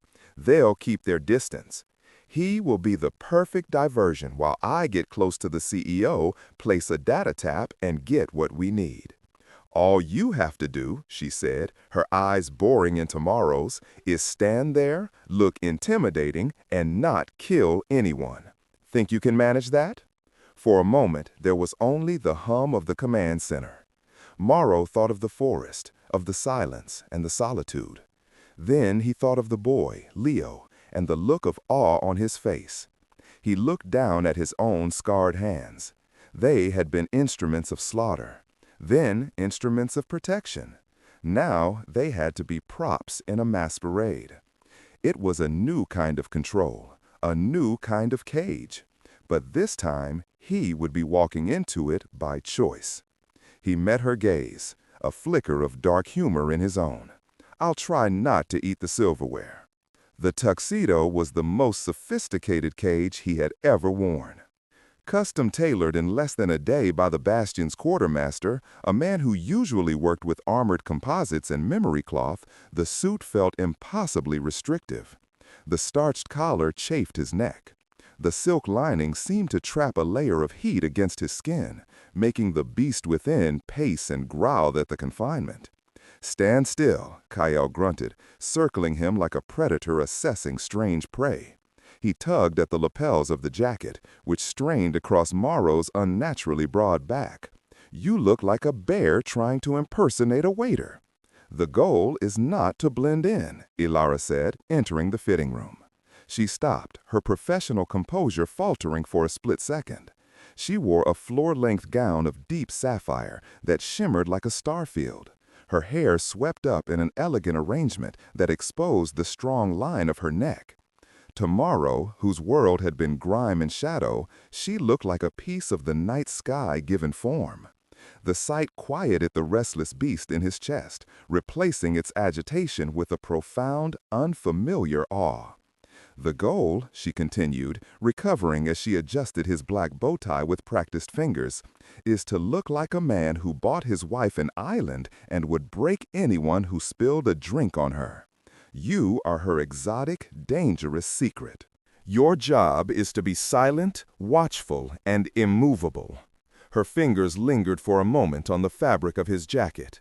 Can you do that? He met her eyes in the mirror. He saw the monster in the suit and the commander in the gown. An impossible pairing. I will not fail you, he rumbled. The gala was held in a place they called the Spire, the top 5 floors of Orion's headquarters.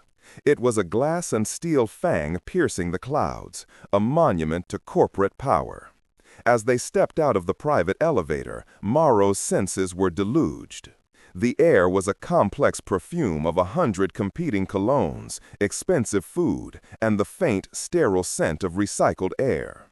The low thrum of the building's fusion core vibrated through the marble floor. Music, a string quartet playing something light and complex, tangled with the meaningless chatter of hundreds of voices.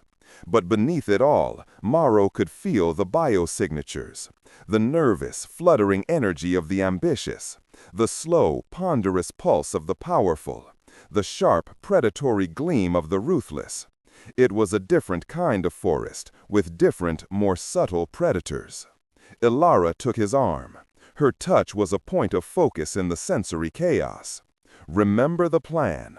I make contact with the CEO, Julian Croft. Kale, you maintain a perimeter. Sarah is in our ears. Maro, you stay with me. You are my shadow. As they entered the main ballroom, a hush fell over the conversations nearest to them. It spread like a ripple in a pond. They saw Elara, a vision of dark elegance on the arm of a man who looked like he had been carved from granite and fury. His tuxedo, perfectly tailored, did little to hide the sheer brutal power of his frame. The web of white scars on his face and the jagged ivory fang that peeked past his lip when he breathed told a story that no one there wanted to hear the end of. Just as Elara predicted, they stared, they whispered, but they gave them a wide berth. Maro was a walking chasm in their polite, manicured world. He kept his expression neutral, his eyes sweeping the room, his senses sifting through the noise for threats. "Target acquired," Sarah's voice whispered in his earpiece. "Julian Croft. Silver hair, black suit with the red pocket square. He's by the northern panoramic window. And he's not alone." Maro's gaze followed her direction. He saw Croft, a man who radiated an aura of effortless command. But it was the man he was talking to that made the beast inside Maro stir. This man's biosignature was wrong. It was calm, placid, but underneath there was a void. A patch of cold nothingness where a human aura should be. It was the scent of the veil, not in a chaotic breach, but controlled, tamed, worn like a suit. "Elara," Maro murmured, his voice a low vibration she could feel through his arm. "Croft's companion. There's something wrong with him." "Copy that, Hollow Fang," she whispered back, her smile never leaving her face. "Stay sharp." She guided him through the crowd, a queen with her wolf. As they approached, a portly man with a florid face and a glass of champagne stepped backwards, bumping squarely into Maro's chest. The man stumbled, sloshing champagne on his own shoes. "Watch where you're going, you oaf," the man snapped, turning, his face contorted in drunken indignation. He looked up at Maro, and the insult died on his lips. His eyes widened, taking in the sheer, intimidating mass of the man he had run into. Time seemed to slow. Kale, across the room, tensed, his hand inching toward the concealed weapon under his jacket. The beast in Maro surged, a primal instinct to eliminate the loud, aggressive threat. Smash! Silence. Instead, Maro held perfectly still. He let the man's fear wash over him, a familiar scent.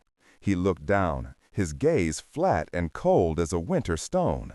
He didn't speak, he didn't move, he simply existed. The man's bravado evaporated under that silent, heavy gaze. He began to sweat. My apologies," he stammered, wiping his hands on his trousers and practically scurrying away into the crowd.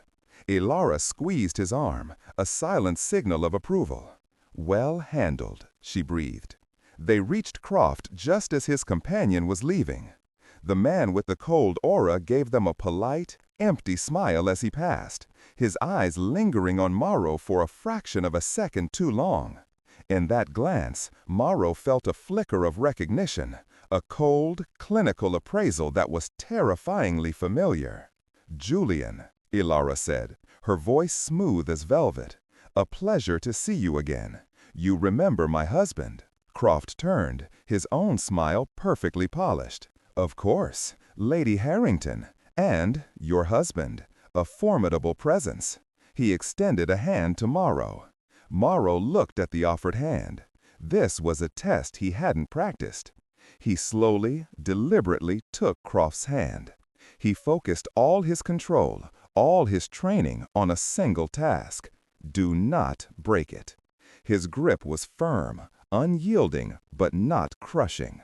"My company could use men with your intensity," Croft said, withdrawing his hand and subtly flexing his fingers. His eyes held a shrewd, calculating light. "Orion is always looking for assets with unique qualifications." "My husband's only loyalty is to me," Elara said smoothly, placing a proprietary hand on Maro's chest. As she did, her fingers brushed against Croft's lapel. It was an impossibly swift, subtle movement. The data tap, no larger than a sequin, was in place. "A pity," Croft said, his smile not wavering. "Loyalty is such a rare and valuable commodity, much like the work of our mutual acquaintance, Dr. Thorne." The name hit Maro like a physical blow. His control, so carefully maintained, shattered. The beast roared to the surface, a wave of pure homicidal rage. The room seemed to tint red at the edges. His hand clenched into a fist, the sound of the knuckles cracking like gunshots in the sullen silence of their conversation. The temperature around him dropped by several degrees. Croft's smile widened. It was not a smile of pleasure. It was the smile of a scientist who had just proven his hypothesis. "Ah," he said softly, looking at Maro's contorted face. "There you are. The good doctor said you'd be expressive. Prototype 1 in the flesh. It's a genuine honor to finally meet you." The world dissolved into a tunnel of crimson static. The polite chatter, the music, the scent of perfume, it all vanished, replaced by a roaring that filled Maro's skull, the sound of 1,000 years of rage demanding release. Croft's smiling face was the focal point of his universe, the nail that had pierced the heart of the beast. The urge to lunge, to shatter that condescending smirk, to feel bone and sinew give way beneath his hands, was not an impulse, it was a physical law, an inevitability. His muscles coiled, the fabric of his jacket groaning in protest. The air around him crackled, the moisture condensing into a fine, cold mist. "Maro." Elara's voice was a single, clear note in the hurricane of his fury. It was not a command, it was a plea. Her hand, still on his arm, did not try to restrain him. Instead, her fingers dug in, a sharp, grounding pressure. Through that touch, she sent a thread of her own will, a sliver of icy calm that did not fight the inferno, but sought the man at its center. "Look at me, not him, me." Maro's head turned, a slow, grinding movement. He saw her face, her expression not of fear, but of fierce, desperate focus. She was the anchor. She was the shore. Croft watched the exchange with the detached curiosity of a biologist observing a predator in a cage. "Remarkable," he breathed, a genuine appreciation in his tone. "The psychic leash holds, even under extreme stimulus. Thorne's control parameters were always his genius." He gave a subtle, almost imperceptible nod over Maro's shoulder. The man with the cold aura, the one who had been with Croft moments before, stepped forward. He moved with an eerie, weightless grace. He raised a hand, palm open, toward Maro. It was like a switch being thrown. The roaring inferno inside Maro didn't vanish. It was choked, smothered. A crushing, silent pressure enveloped him, pressing in from all sides. It felt like being plunged into the depths of a frozen ocean.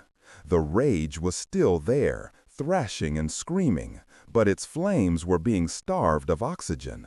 The sensation was a unique and exquisite agony, a psychic suffocation that was worse than any physical pain he had ever known. He gasped, his knees buckling. "What is this?" Elara snapped, her composure finally breaking as she felt the effect on Maro. She drew him back, putting herself between him and the cold man. "Insurance," Croft said smoothly, taking a sip of his champagne. "We call him a regulator, a fascinating byproduct of Thorne's less successful experiments. He doesn't project anything, he simply absorbs. A walking null field, quite effective at managing energetic personalities." Kyle was already moving. "Trap, Elara, exfil," he yelled into his comm, shoving a tray of hors d'oeuvres aside to clear a path. Men in black suits, far too composed to be simple security, began to converge, their hands reaching inside their jackets. "Lockdown initiated on this floor." Sarah's voice was frantic in their ears. "Elevators are dead, all exits sealed, they're boxing you in." The regulator took another step forward. The pressure on Maro intensified. His vision grayed, his enhanced senses shorting out under the null field's influence. He was being reduced, disassembled, turned back into a mere man, and a weak one at that. The beast, his strength, his power, was being erased. He was a weapon being disarmed. But Thorne had made one crucial error in his calculations. The monster he had created was not just a creature of the Veil. He had built it from a human being, with human lungs, a human throat. And Maro's roar at the cannery had not just been a psychic projection. It had been sound. "Maro!" Elara shouted, drawing her null pistol. "Fight him!" He couldn't. Fighting the field was like punching the ocean, but he could ignore it. He drew on the dregs of his power, not the raw energy the regulator was siphoning, but the physical, primal strength that remained. He straightened his back, planting his feet on the marble floor. He looked past the regulator, past the approaching security, to the massive, floor-to-ceiling panoramic window that overlooked the glittering city. "Sarah," he grunted into his comm, the words a monumental effort. "The window, now." "On it," she replied, "triggering the emergency fire suppression shatter protocol. It'll blow inwards. Brace." Maro took a ragged breath. He looked at Elara, then at Kyle, who was now engaged with two of the suited men. He gave a sharp, single nod. It was a signal they had never practiced, but understood instantly. He focused the last of his will. He opened his mouth, and he let the beast speak one more time. It was not the cataclysmic roar from the warehouse. It was a focused, piercing shriek, a spear of pure sonic force aimed directly at the window. As he screamed, a high-pitched alarm echoed through the ballroom, and the duraglass window pane behind Croft glowed with a red lattice. The combined force of Maro's cry and Sarah's protocol was too much. With a deafening crack that dwarfed the sound of Maro's voice, the entire wall of glass exploded inward in a crystalline tidal wave. Panic erupted. The guests screamed, diving for cover from the storm of glittering shards and the sudden violent rush of wind that tore through the ballroom. Croft was thrown from his feet. The regulator, his concentration broken, staggered back, his null field flickering for a precious second. In that second, the beast's power surged back into Maro. It was like a drowning man breaking the surface. He didn't hesitate. He charged forward, not at an enemy, but at his team. "Go!" he roared. Kyle, having dispatched his opponents, grabbed Elara's arm and pulled her toward the gaping hole in the building. The 100-story drop was a vortex of wind and distant city lights. "Grav Choots!" Kyle yelled, slapping a device on his own belt and Elara's. Maro reached them, a force of nature. He didn't stop. He wrapped one massive arm around Kyle's armored vest, the other around Elara's waist, locking them to him. "Hold on!" he bellowed. And then he jumped. For a moment, they were suspended in the chaotic whirlwind of the ballroom, and then they were in the open air, plummeting toward the earth. The city lights rushed up to meet them, a dizzying, beautiful, and terrifying sight. Kyle activated their chutes, and their suicidal fall slowed into a controlled, rapid descent. Maro looked up. In the shattered frame of the window, he could see two figures. Croft, brushing glass from his suit, and the regulator. Croft was no longer smiling. He was watching their descent with a look of cold, analytical fury. He raised a hand and spoke into his cufflink. The experiment was over. The hunt was on. The wind, a physical beast, tried to tear them apart. It screamed in Maro's ears, a raw, elemental sound that almost drowned out the frantic beat of his own heart. He was a meteor of flesh and armor, shielding the two smaller forms clutched against him as the concrete canyons of the city rushed upward. "Drones!" Kael's voice was a harsh bark of static in their comms. "Deploying from the spire, 6 of them!" Maro twisted his body, his immense strength allowing him to control their trajectory even as the grav chutes fought the turbulence. He saw them, sleek black triangles detaching from the upper floors, their engines glowing like angry red eyes. They were silent, moving with the predatory grace of sharks. "Sarah, we need cover," Elara commanded, her voice strained against the wind. "Guide us into the service corridors between 5th and 6th. "Corridors are too narrow. The turbulence will tear you apart." Sarah's reply was tight with panic. "Rerouting you to the old transit nexus. It's a straight shot down. I'll meet you there, but you have to lose them first." Sparks of blue energy whipped past them. Kael, braced against Maro's arm, had managed to free his pulse rifle and was returning fire. One of the drones jinked, its shot going wide.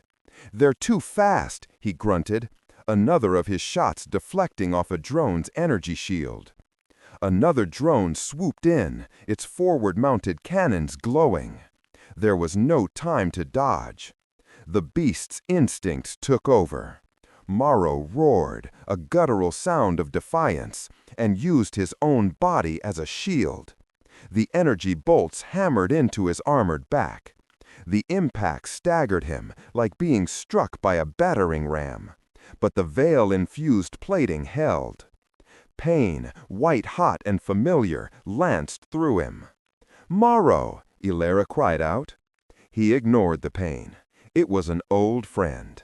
He could feel the drones shifting their formation, preparing to flank them, to get a clear shot at Elara and Kael. He needed to change the equation. He looked down at the lattice of neon and shadow below. His eyes, now fully reacclimated, saw the city not as a jumble of lights, but as a map of thermal and electrical currents. He saw a massive power conduit running down the side of an adjacent building. "Kael!" he roared over the wind. "The conduit! On your left! Shoot it!" Kael didn't question him. He sighted, took a deep breath, and fired a single charged shot. The bolt struck the armored conduit, which erupted in a colossal shower of sparks and a blinding flash of white-blue light. An electromagnetic pulse washed over them. The drones, caught in the blast, spasmed. Their engines sputtered, their shields flickered and died. 3 of them went dark and tumbled lifelessly toward the streets below. The other 3, their systems rebooting, wobbled in the air. It provided the opening they needed. Maro angled their descent, plunging them into the deeper darkness of the city's chasm. They shot past catwalks and forgotten service gantries, the wounded drones struggling to pursue. They landed hard in a wide, cavernous space littered with the rusting skeletons of decommissioned maglev trains. The moment their boots hit the ground, Maro released Elara and Kael. He fell to one knee, his back a screaming chorus of agony, armor plating cracked and smoking. Sarah was there, her van's side door sliding open, its headlights cutting through the gloom. "Get in! Go, go, go!" she yelled. They scrambled inside, the van peeling out before the door was even fully closed. As they sped into the darkness of the service tunnels, Maro looked back. The 3 remaining drones hovered at the entrance to the Nexus, their red eyes scanning the darkness, their hunt temporarily thwarted. The drive to the nearest subterranean safe house was silent. The adrenaline faded, leaving behind the metallic taste of failure and the dull ache of injuries. Sarah navigated the labyrinthine tunnels with practiced ease, her knuckles white on the steering wheel. The safe house was a cramped, utilitarian space carved out of an old subway substation. Once the heavy steel door was sealed, the facade of control began to crumble. Kael slammed a spare ammo clip onto a metal table with a loud crack, the sound echoing his frustration. Elara leaned against the wall, her eyes closed, her face pale and drawn. Maro stood by the door, a wounded animal in a cage too small for him. He felt the burns on his back, but the deeper wound was the memory of the regulator's touch, the feeling of his very essence being siphoned away. "The data tap is active," Sarah announced, breaking the silence as she jacked her console into the safe house's hardened server. Her voice was the only calm thing in the room. "Croft's personal server. It's heavily encrypted, but he was arrogant. He left a back door for his own remote access. I can get in." She began typing, her face illuminated by scrolling lines of code. Elara finally pushed herself off the wall. She walked over to Maro, her movements stiff. She reached out to inspect the damage to his back. "You're hurt." "It will heal," he said, his voice flat. He turned to face her, his eyes dark with a pain that had nothing to do with the burns. He called it a psychic leash. The words were an accusation. "Your control? Is that what it is?" Kale stopped his restless pacing. Sarah's typing slowed. The question detonated like a bomb in the small room. Elara's expression was unreadable. "When I reach out to you, Maro, what does it feel like?" He thought for a moment. "Like an anchor, a quiet place in the noise." "Does it feel like Thorne's machines? Does it feel like the regulator?" she pressed, her voice low but intense. "Does it compel you?" "No," he admitted, the word a quiet rumble. "It centers me." "Then it's not a leash," she said, her gaze unwavering. "It's a lifeline. I offer it. You choose to take it. What Croft and Thorne don't understand, what they will never understand, is that your humanity is not a flaw in their weapon's design. It's the one thing that gives you true strength. The choice to control yourself is infinitely more powerful than any control they can impose from the outside. You proved that tonight." The tension in his shoulders eased, a knot of fear and suspicion he hadn't known he held uncoiling. He gave a slow, deep nod. "Found it," Sarah breathed. Everyone turned to her console. "Shipping manifests, encrypted personnel files, schematics, it's all here. Orion isn't just funding Thorne, they're his logistical arm, ferrying personnel and specialized biological cargo to Site B for the last 6 months." She brought up a schematic on the main screen. It was a sprawling, multi-level facility built into a glacier. "This place is a fortress, geothermal power, state-of-the-art labs, and this." She zoomed in on one section, labeled simply the kennel. The files attached were heavily corrupted, but a few images loaded. They showed rows of cryogenic pods, and inside one, a monstrous shape, a twisted amalgamation of 3 different creatures fused into one howling nightmare. "Project Chimera, Phase 2, Sarah whispered in horror.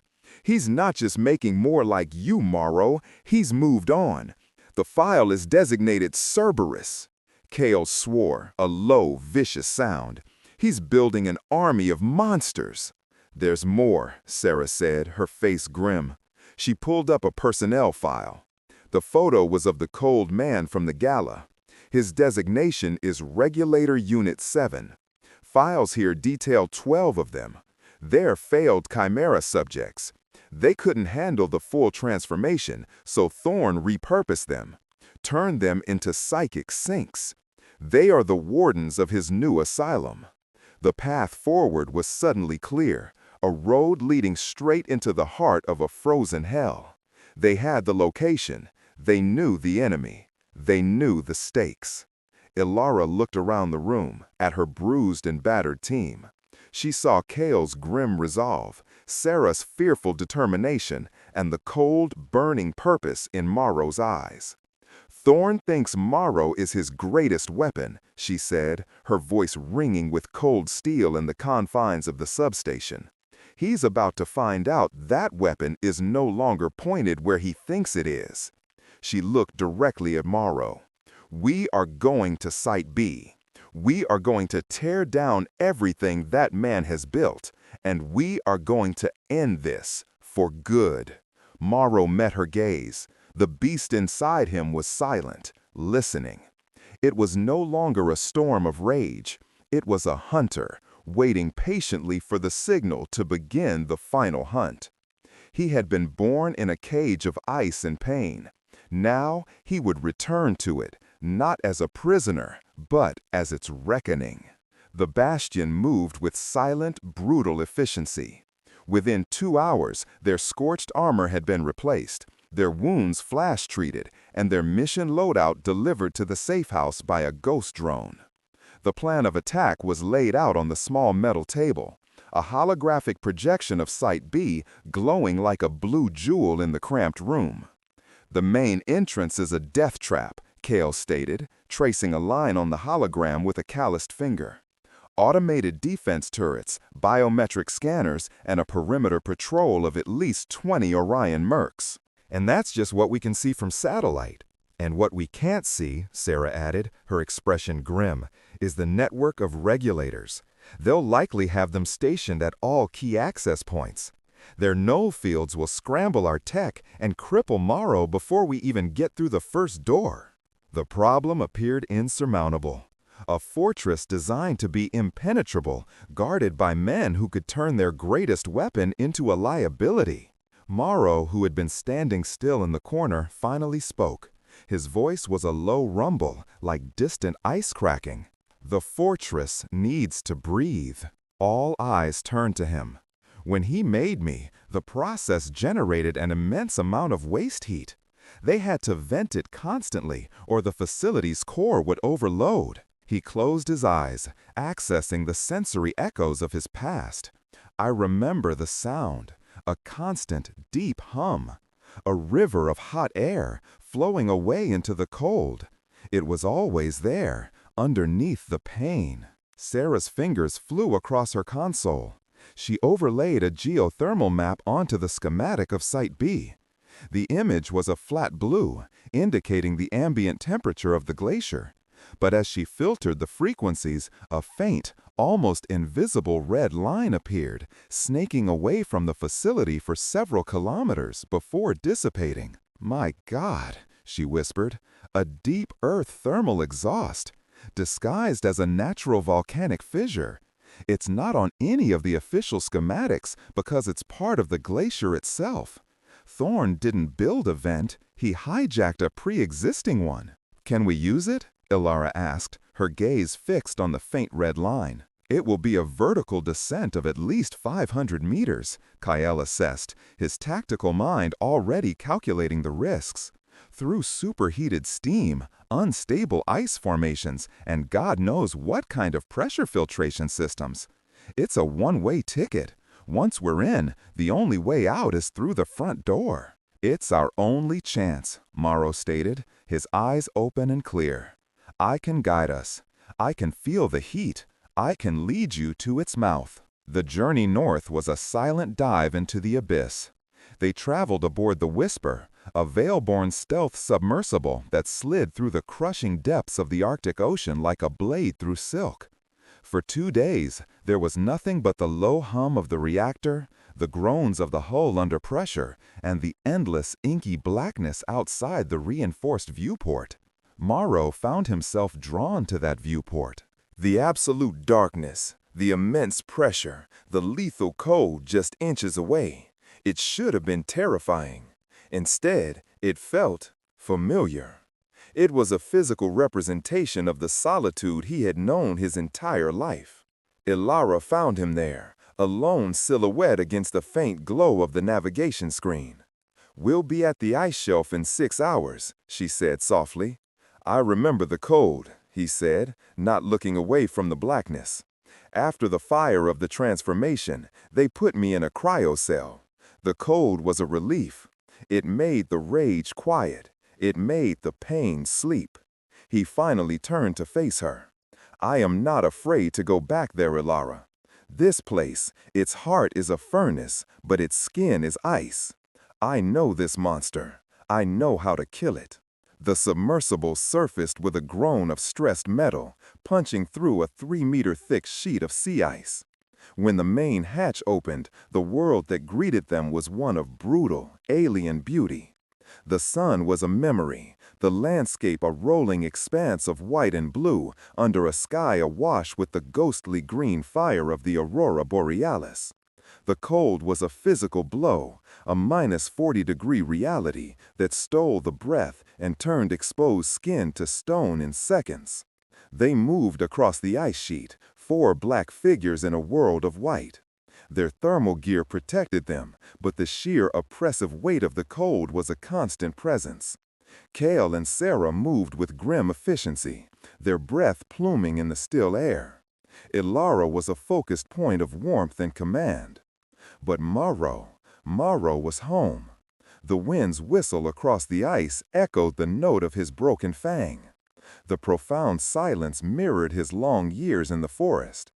He moved with a confidence that unnerved the others, his senses, undulled by the cold, reaching out into the white emptiness. After an hour of trekking, he stopped. "Here," he said, pointing to a seemingly unremarkable patch of snow-covered ice. "Down." Kel unslung a sonic auger. The device whined, sending vibrations deep into the ice. A moment later, a holographic readout confirmed it. 100 meters below them was a massive cavern, and a plume of superheated air was rising from its depths. The descent into the vent was a journey into a frozen, roaring throat. Kale was a master of ropes and rigging, setting up a system of synchronized grav winches that lowered them into the abyss. They were surrounded by a maelstrom of steam that coated their gear in a fine layer of frost, and the sound was a deafening, constant roar. 500 meters down, the roar subsided. They landed on a grated metal platform in a vast, cathedral-like cavern. The air was warm and humid. Below them, a river of glowing geothermal runoff flowed into the darkness. They were inside the belly of the beast. A single reinforced blast door blocked a maintenance tunnel. Sarah bypassed the electronic lock with a quiet sizzle of her tools. Kyle took point, rifle raised, as the door hissed open. The corridor beyond was sterile white, lit by cold, recessed LED strips. It was eerily silent.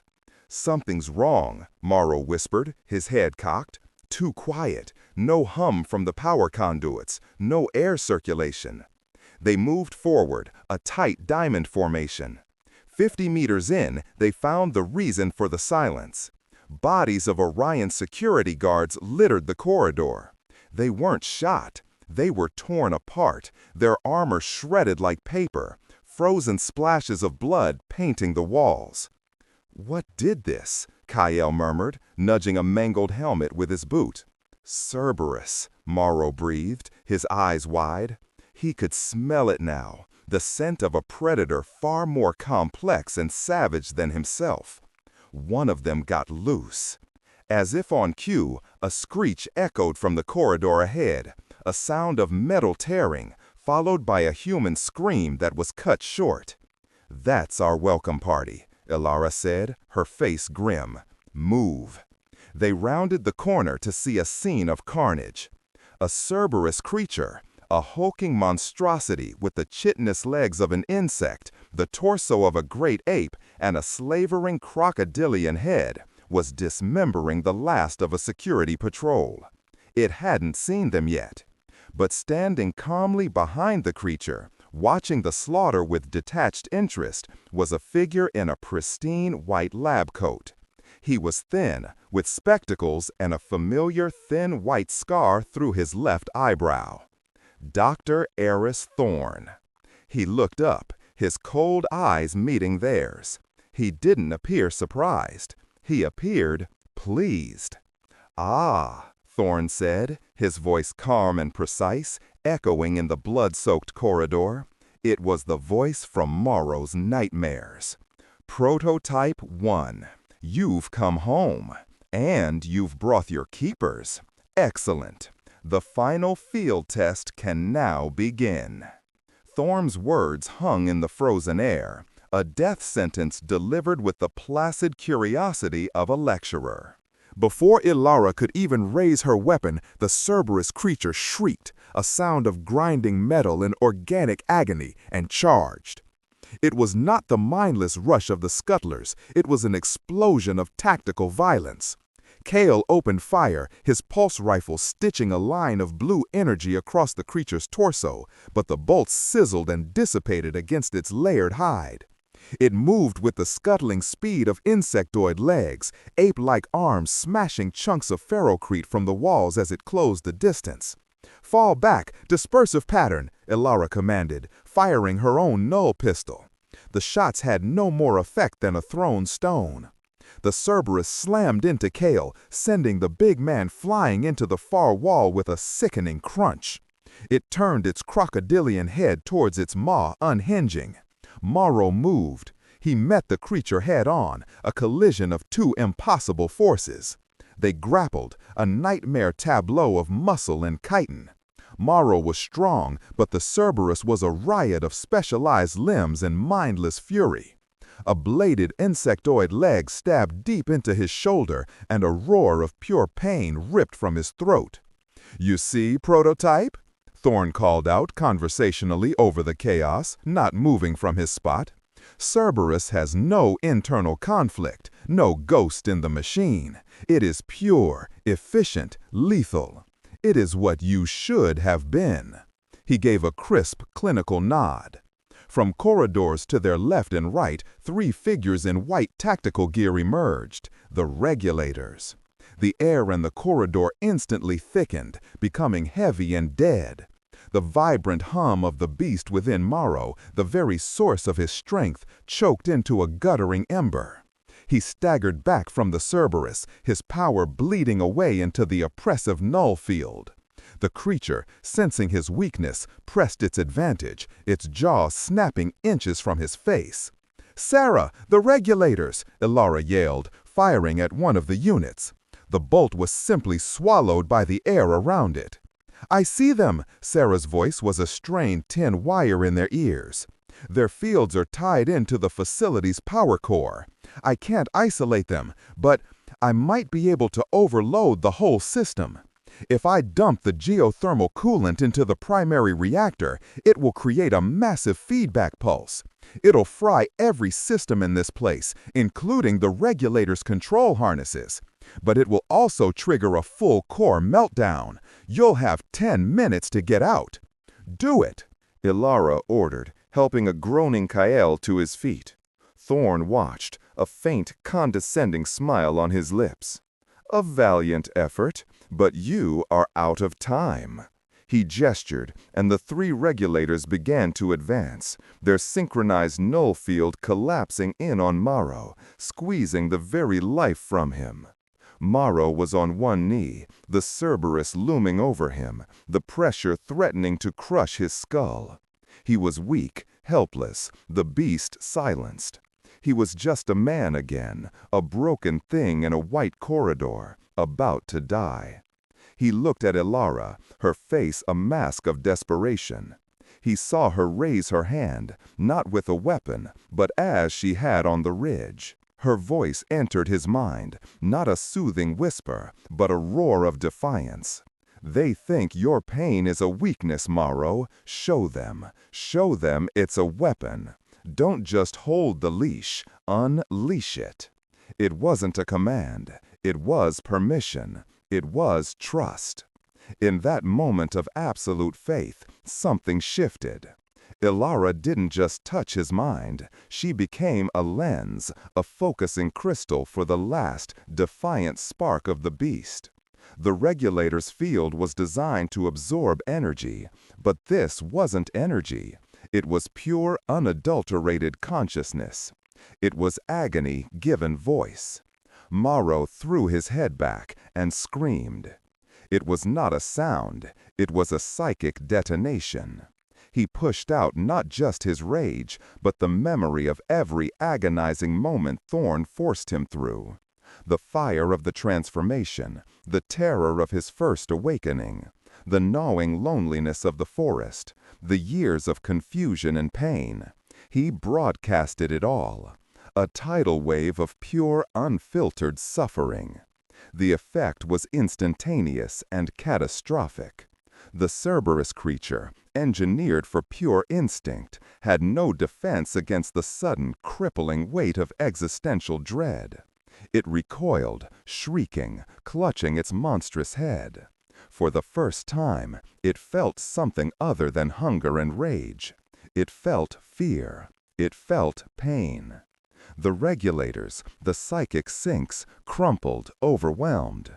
They were designed to absorb stray energy, not to become the repository for a decade of focused torment. Their harnesses sparked.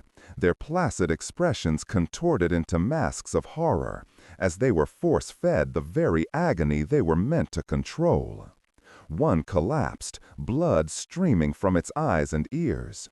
The other staggered back, their null fields flickering and dying. The pressure vanished.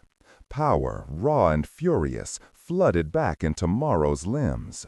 He surged to his feet. "Now!" Elara screamed.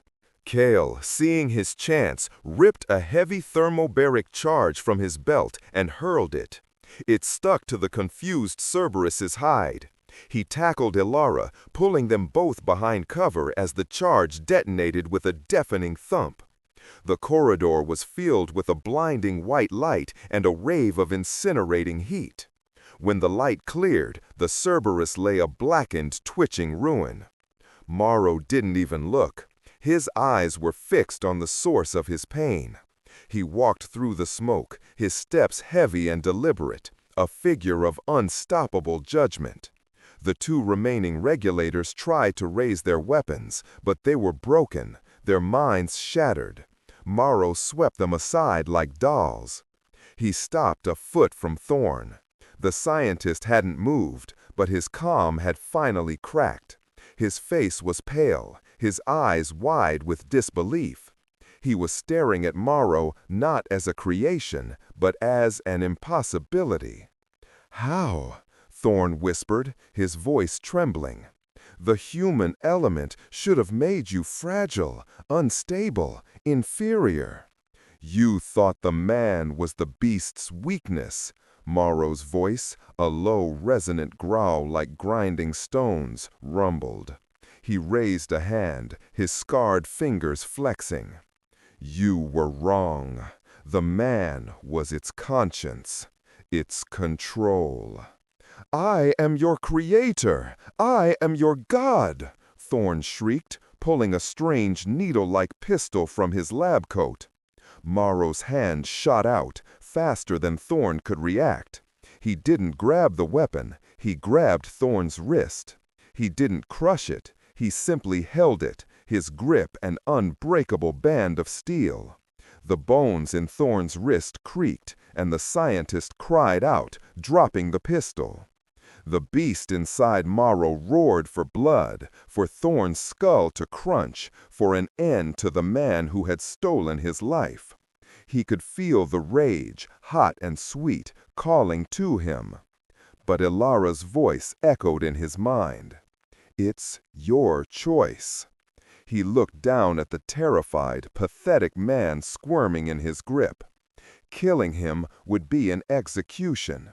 It would be the beast's victory. Maro leaned in close, his voice dropping to a whisper. "The beast would have torn you to pieces and feasted on your heart."